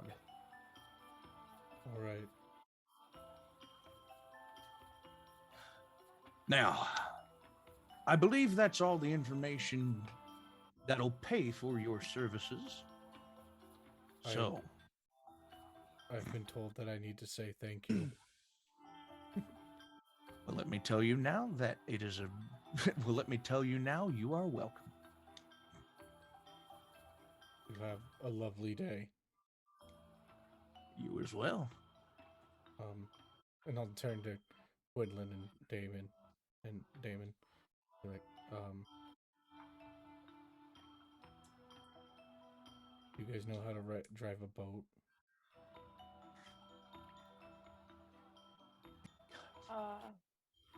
I mean, Quinlan thinks for a moment and then just looks at him with sarcasm. How hard could it be? Okay. just what could you hit in water? It's just open water, right? Yeah. I mean, Zog does it pretty good. He's real good. Oh, God. We'll put a pause on that for a second. Yeah, let's put a pause. Tesla, Yes. is there anything that you are doing in the morning? Well, Now that the trio have gone to see Toxor, yes. is there anything that you... I Yeah. think Tesla would get up and after deciding that grass is a little more itchy than it is comfortable, There's get just, like, up, clean bumps all yourself over off. one side of her face because she's having an allergic reaction. What? There's just bumps on one side of her face for like the first 30 minutes because it's just the irritation. That's probably, yeah, because of the, but like after waking up, properly getting dressed and everything, I don't know, at this point in her perspective, her view, everything is taken care of for her. Like, she would just be wanting to get back home to like reopen her business and stuff, get the packages, open them up, and do the normal thing that she would be doing. So maybe she would be prepping the boat, because she's part engineer. She may not be sailor, but she does know how to get the everything ready. and do things on behalf of Zog. Maybe send word to the Minotaur, Harmonious, and what Laos. Laos. Let them know that she's leaving.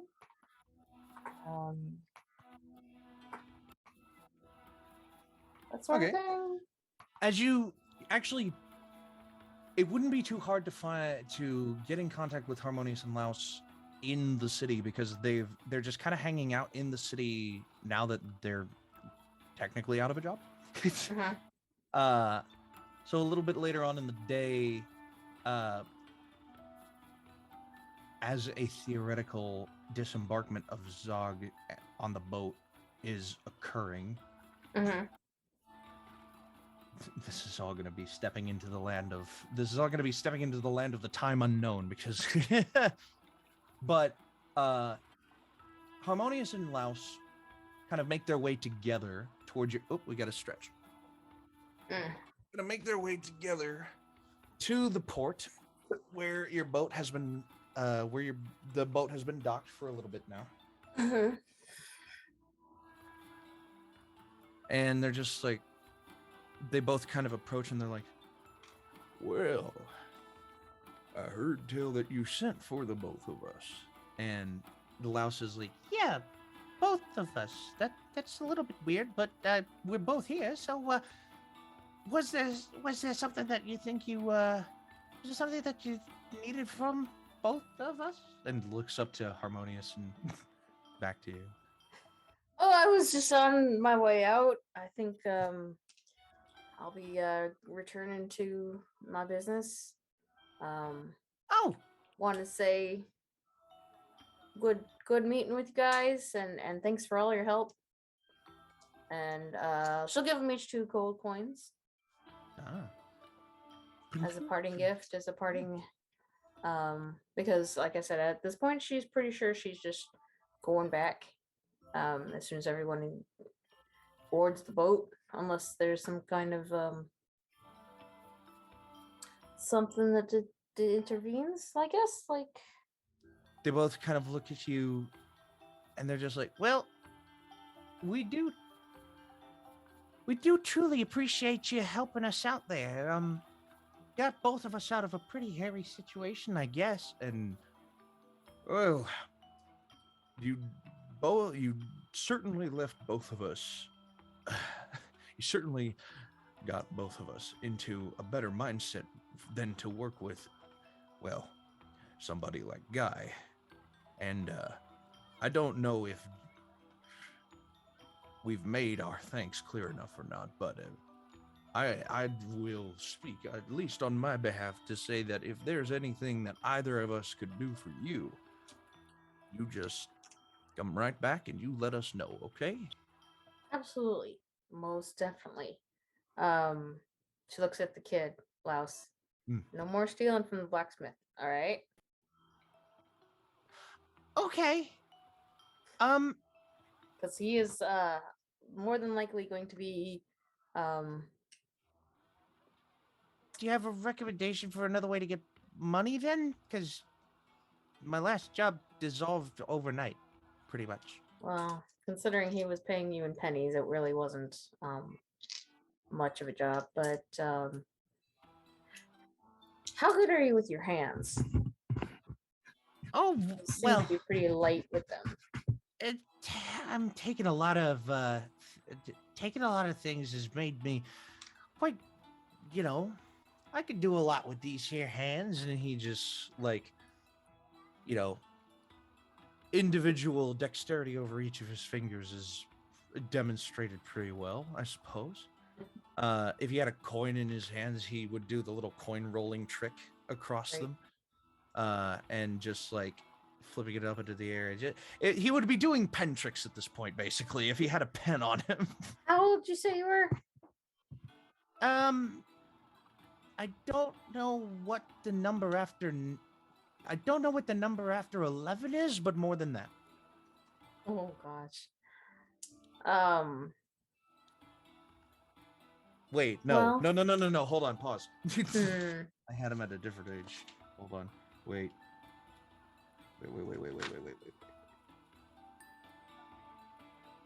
Oh, come on. I had it somewhere. Nope, I didn't write down his age. I don't know what the number bigger than 11 is, but more than that. um. Well.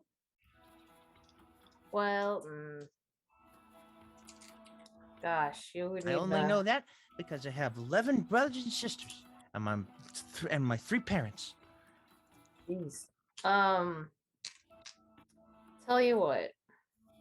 You need some schooling anyways. How about I pay for you to have a one-way trip to my parents, get some education in you, and we'll go from there. Well, that sounds like a very generous offer. I'd have to ask. I'd have to ask mom, dad, and other dad, but I'll get back to you.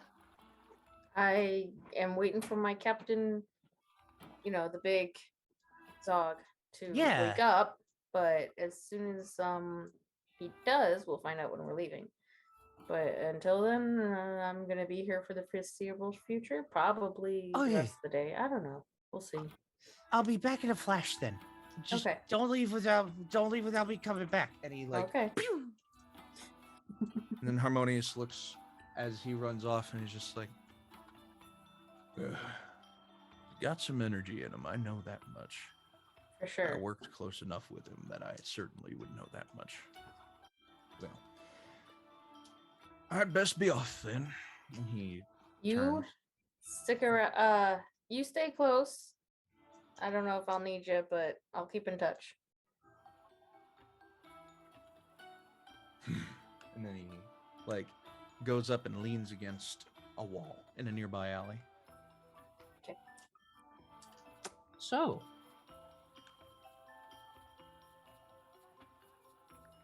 And goes back to the boat and finishes getting things ready because somebody is still snoring. Yeah. As the sun rises higher and higher into the sky, on the morning of this fine day after a terrible wedding crash, and everyone is getting their wits about them with new questions to be asked and new answers to be answered, we are... Yeah, fuck it. We're going to go ahead and call it an episode. Wait. Ah! Uh-oh. Because I read our Discord chat. Discord. Sundial wants to buy the ooze. Yes. Oh. Because Quinlan is going to be looking for a companion. Right. Oh, yeah, because Quinlan didn't actually get one last No. time.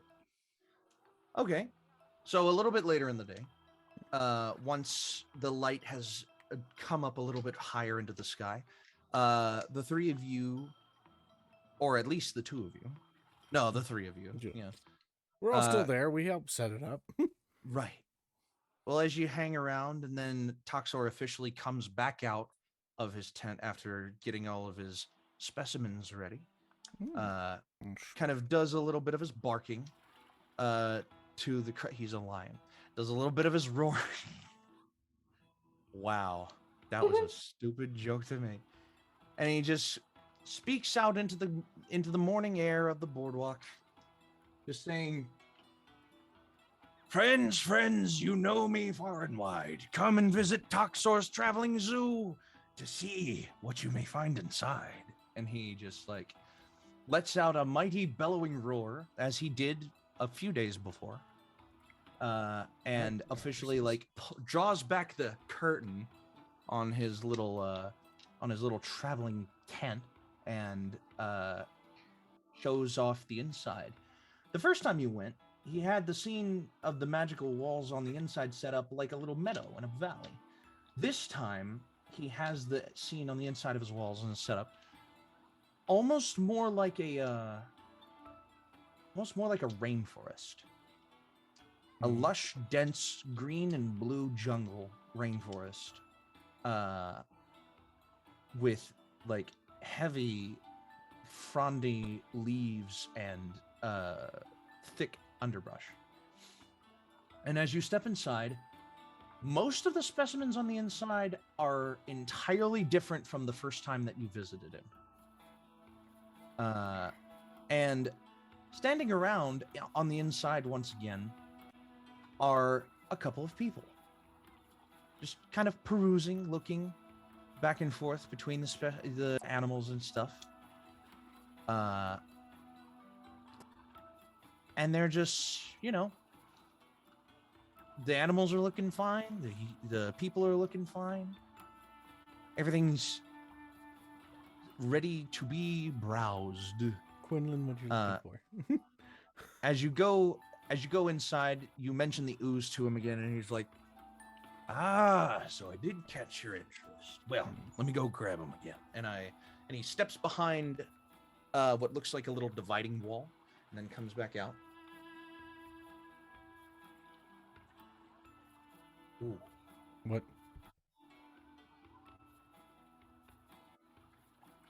Oh, goodness. There's a little bit of texting in the Discord. No, nothing to worry about.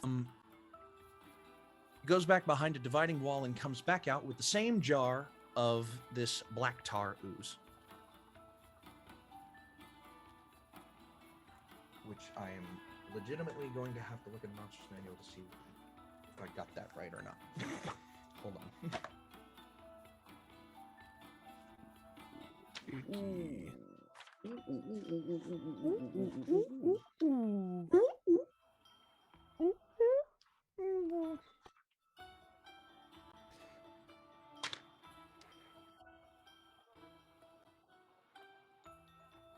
Yeah. Okay. So, comes back out with the tube. Same little black puddle sitting in the bottom of the tube. Is it like clear drinking jug looking tube, or is it like? So it's like, okay, the tubes that you put your money in at the bank and you send them up through the pneumatic system. It's like one of those, but slightly like wider diameter and corked on both ends with an airtight cork seal. Got it. Dope. Yeah. And he kind of hands the tube to you. He says, well, now, since you expressed such a devout interest in amorphous creatures, I would say that I'm going to knock a couple of gold off of this one for you. And he's only going to cost you about 7 gold. Insight check. Is he fucking with me? Fucking with you on what? Like, is he actually knocking off prices here, or is he like, is he lying? No check needed. Okay. No check needed. You see a little paper tag dangling down from one of the cork bits that reads 10 gold pieces. Oh, okay, cool. So he is actually giving me a deal. Dope. Yeah. Deal, and I just hand him the 7 gold. And you grab the tube. Well, gives you every right to name him now. Although it's not exactly a him or a her or anything like that. It's just, I've been calling him Inky, but, that's kind of up to you to change or... Well, I'm neither of that either. Then I start stepping away. Because, yeah. All right. I'm gonna add a black ooze to my... It's a black ooze, right? It is, okay, so in the monster manual, it is technically a gray ooze. Okay. Yeah. It is a gray ooze. Yes. Is it a psychic gray ooze? I'm kidding. Because apparently that's a thing in the monster manual. No, What's the thing in the monster manual? Psychic gray ooze is a thing. It's also kind of terrifying. Yeah, that is awful. Because I just A looked that up. gray ooze that lives a long enough time. Oh my god. It's an ancient grows. They got smart. It just got smarticles, man. It got some intelligence up Oh, in but it. it doesn't. But it Ooze went to doesn't learn a college. language. It doesn't learn a language It just like if it's feels. psychic gray ooze. Just feels. It just. Well, you don't have to like share a language with something if you have a psychic connection. You just Oh my god. Oh my god. If you. No, it's not going to be a psychic gray ooze. okay, I'm cool. sorry. So No. I was It's just gonna be a you know, I standard was just gray joking. ooze, yeah. Cool. It's just Alright. going to be a standard gray ooze. Got it. You're like, Because I just saw a thing that a psychic gray ooze can actually do, and I thought, no, no. you can't let it do that. Don't Okay. remember this. And now, Quinlan, Yes. the floor is yours for you to look. You may describe Alright. a creature that you are looking for, or a type of creature that you are looking for, and see if Toxor has one within his tent.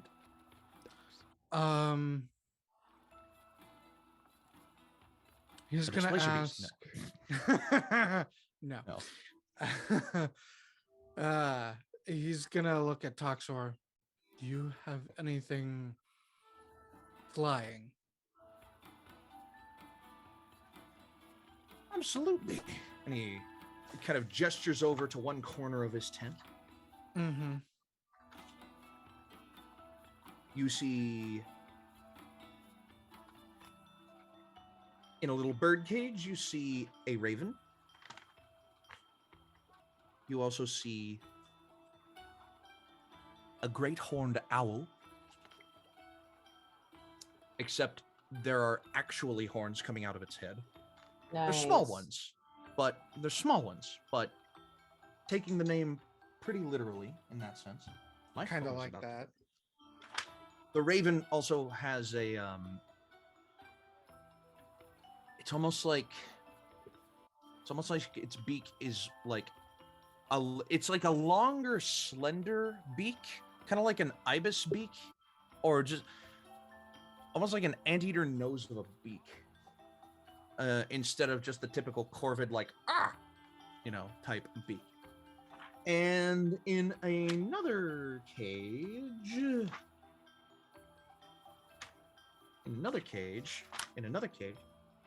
he has a vulture. I actually remembered the vulture from last time. Because Was there a vulture? yeah, there's a vulture last time. David was freaking That's like right. making eyes with it. Yeah. Way to go on keeping Damon. consistency there, Dippy. Damon, this vulture looks right at you. I'm like, we meet again. Oh, How much yeah. for the how much for the how much for the scavenger? The what? The scavenger. And Damon points to the vulture. Prices are on the cages. Okay. The things Oh. that, some of the things that you picked up last time, they didn't have like a place on them or like a thing where a price could hang from them. So he had to tell you. If it's in a cage, the price is on the cage. The vulture, 10 gold. The great horned owl, 15 gold. The raven, you see that the price tag for the raven has been marked down a couple times. It went from 20 to 15 to 10. Now it's it went from 20 to 15 to 10. Now it's 5. Oof.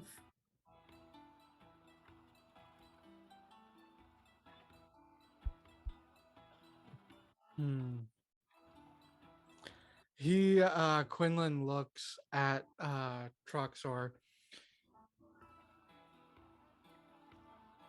I wonder, do you happen to have a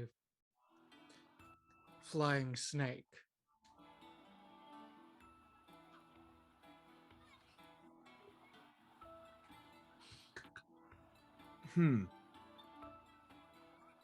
over table, you wouldn't happen to be talking about a pseudo dragon, would you? No. There's a No. flying snake in the back of the monster manual. Is like, yeah, by like the general dogs and Yes, stuff. there is. Flying snake, flying snake, flying snake, flying snake.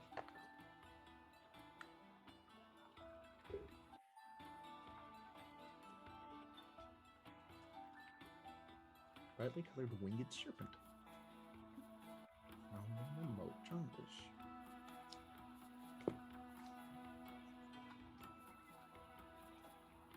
Well, my friend, as a matter of fact, we just got a fresh one from a little farther east of here. And he leads you over to the area of the tent that is most enveloped by the scenes of the jungles. And in there you see a little kind of like a little monkey just kind of like scampering around on the ground and hopping up and crawling across some cages and stuff. But in one of the cages, you see a flying snake, colored bright orange, with white spots and thin black coil stripes all down its body.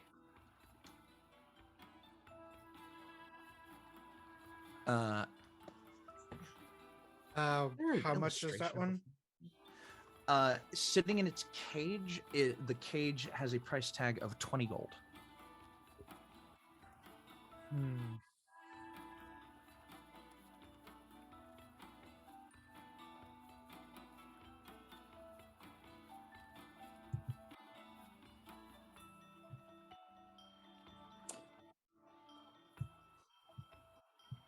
This music is a bop, by the way. Mhm. Agreed. Right? And all right. He takes one look at this and just repressing giddiness pulls out 20 gold. Good choice, my friend. Good choice. And he just like picks up the entirety of the cage, and he like turns it over to you. Because of where this little guy came from, I'm not sure what to call him, because he doesn't respond to common. I don't know. Maybe you can figure it out. And he just like pats you on the shoulder. Thank you for your purchase. And doesn't like pat you in a way to send you out of the tent. Just pat you on the shoulder like, thank you for buying something from me. Like, Damon's gonna look at the vulture real hard and go, are you actually going to buy something for Damon? I thought this without vulture like Monkey didn't here? like. I thought the vulture was like Yeah, eyeing the him as in vulture- like the vulture aggressively. is like getting. yeah. The it's vulture is aggressive? locked. Yeah, It's like, it's locking like, eyes I on you wanna because it fight. doesn't like you. I misunderstood doesn't the like locking eyes. I was like, oh, is this like Is this like love a at first move? Is this sight? like Yeah. like a bond, like a Damon love not that if having she good bought it for him. insight. I like low-key still want to buy it for him, and then just have it like escape as soon as we leave the fucking Oh tent. my god. Right. I'm Just not gonna fucking do that to him. terrorizes the town. I just, Yeah. I like do the eyes thing. I look at them. I'm like, If I watch- remember watch your correctly, step, buddy. when Willow was talking to the animals to see if they're being taken care of correctly, the vulture had an attitude like, I'm above all of you. Mhm. And then Yeah. when they didn't get Mhm. purchased, it was like, fuck. He was upset. He had a cocky attitude. Yeah. Yes, very much so.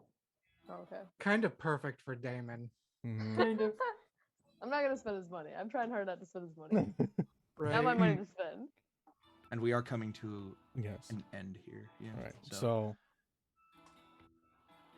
if I'm being So- honest, I'd like to end the session with Sundial and Damien and Quinlan hijacking the boat and getting it going. Oh god. I'm here for that. I am With so here for without that. Zog's permission, because like to get into Sundial's mental state, he's like, 1, he's a curious person. 2, he's never had a dream before. 3, he's having pieces that connect together. He's like, oh, something means something. And now I have like a direction. Cool. Zog won't mind if I start the boat and go. Like, I know how to do this. I've seen him do it 100 times. It's very much like a kid mentality. Like, not like Sundial is very intelligent, so he looks and he's like, okay, that looks like easy, and I can figure that one out pretty easily. But his wisdom is lower, so he's not doing wise shit. Okay, he's acting a bit impulsive. so as you all kind of walk away from Toxor's tent, he peeks out and says, "Oh, and thank you again for helping me set up. If we meet paths once again." Hairball. That fits. You don't be afraid to stop on by now, do you? And he pulls his head back into the tent and starts talking to the people once more. So, heading back to the boat. Tesla, you would see the camaraderie of Quinlan, Damon, and Sundial coming back to the boat with 2 new things in tow. I will lean over to my homunculus and be like, don't worry. Nothing, you're not getting replaced. I have one, I'm good. But then shake my head because like, oh my god, we're turning into Zog's arc.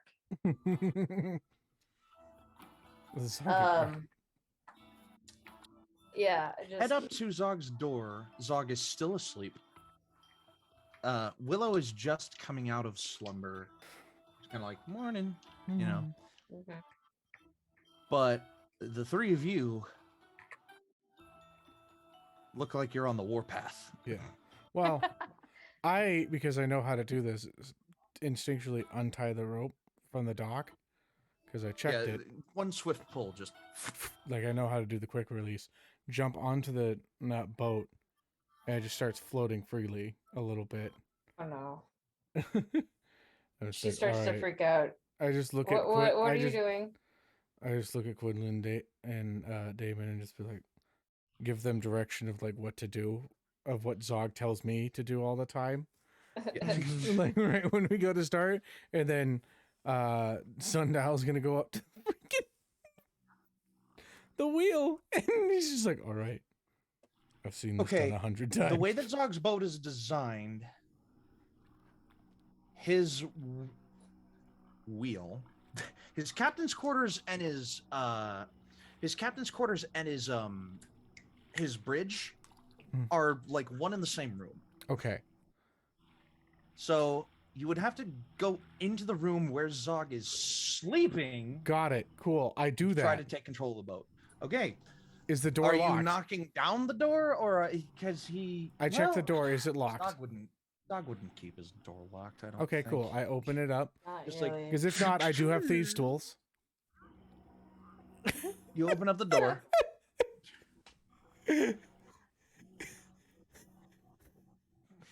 Is there a key needed? Are you absolutely sure you want to do this? Right I am 100% sure that Sundial is on a warpath to start this bus. Okay. Are you trying to do any of this quietly? He's just gonna start doing it. So if Zog starts waking up, okay, no, it's like a whole thing. Sundial has inspiration. Yeah. Oh my god, he does. Oh my god, did that really just get So, as you burst into the door, just I mean, I'll open the door silently because I'm like, okay, gotta be nice. But starting everything else is gonna be like, it's loud, right. like it's like the thing starts up. It's gonna. I know. Make it's an old... Hold on. I wish Dudley was in the audience commenting. I know. Me too. But he's just... 12. Make a stealth check, I guess. Dope. Okay. With 12 as your DC. Okay. Where's my stealth? Okay. How's the 17 sound to you? Oh my god. You open the door and you just kind of like clunk across the floor, just you put your hand knobs on the wheel and you just kind of like trying to remember how Zog does this. Mm-hmm. And he's just like, what am I doing wrong? There's something missing. I just look around real quick. Make a general make a Investigate. wisdom check. A wisdom? Just a wisdom check. Not a save, just oh my god. I got a 17 on the die, so that's an 18. Oh, shit. Right. Power. You look down, you look over to the starter mechanism and you just like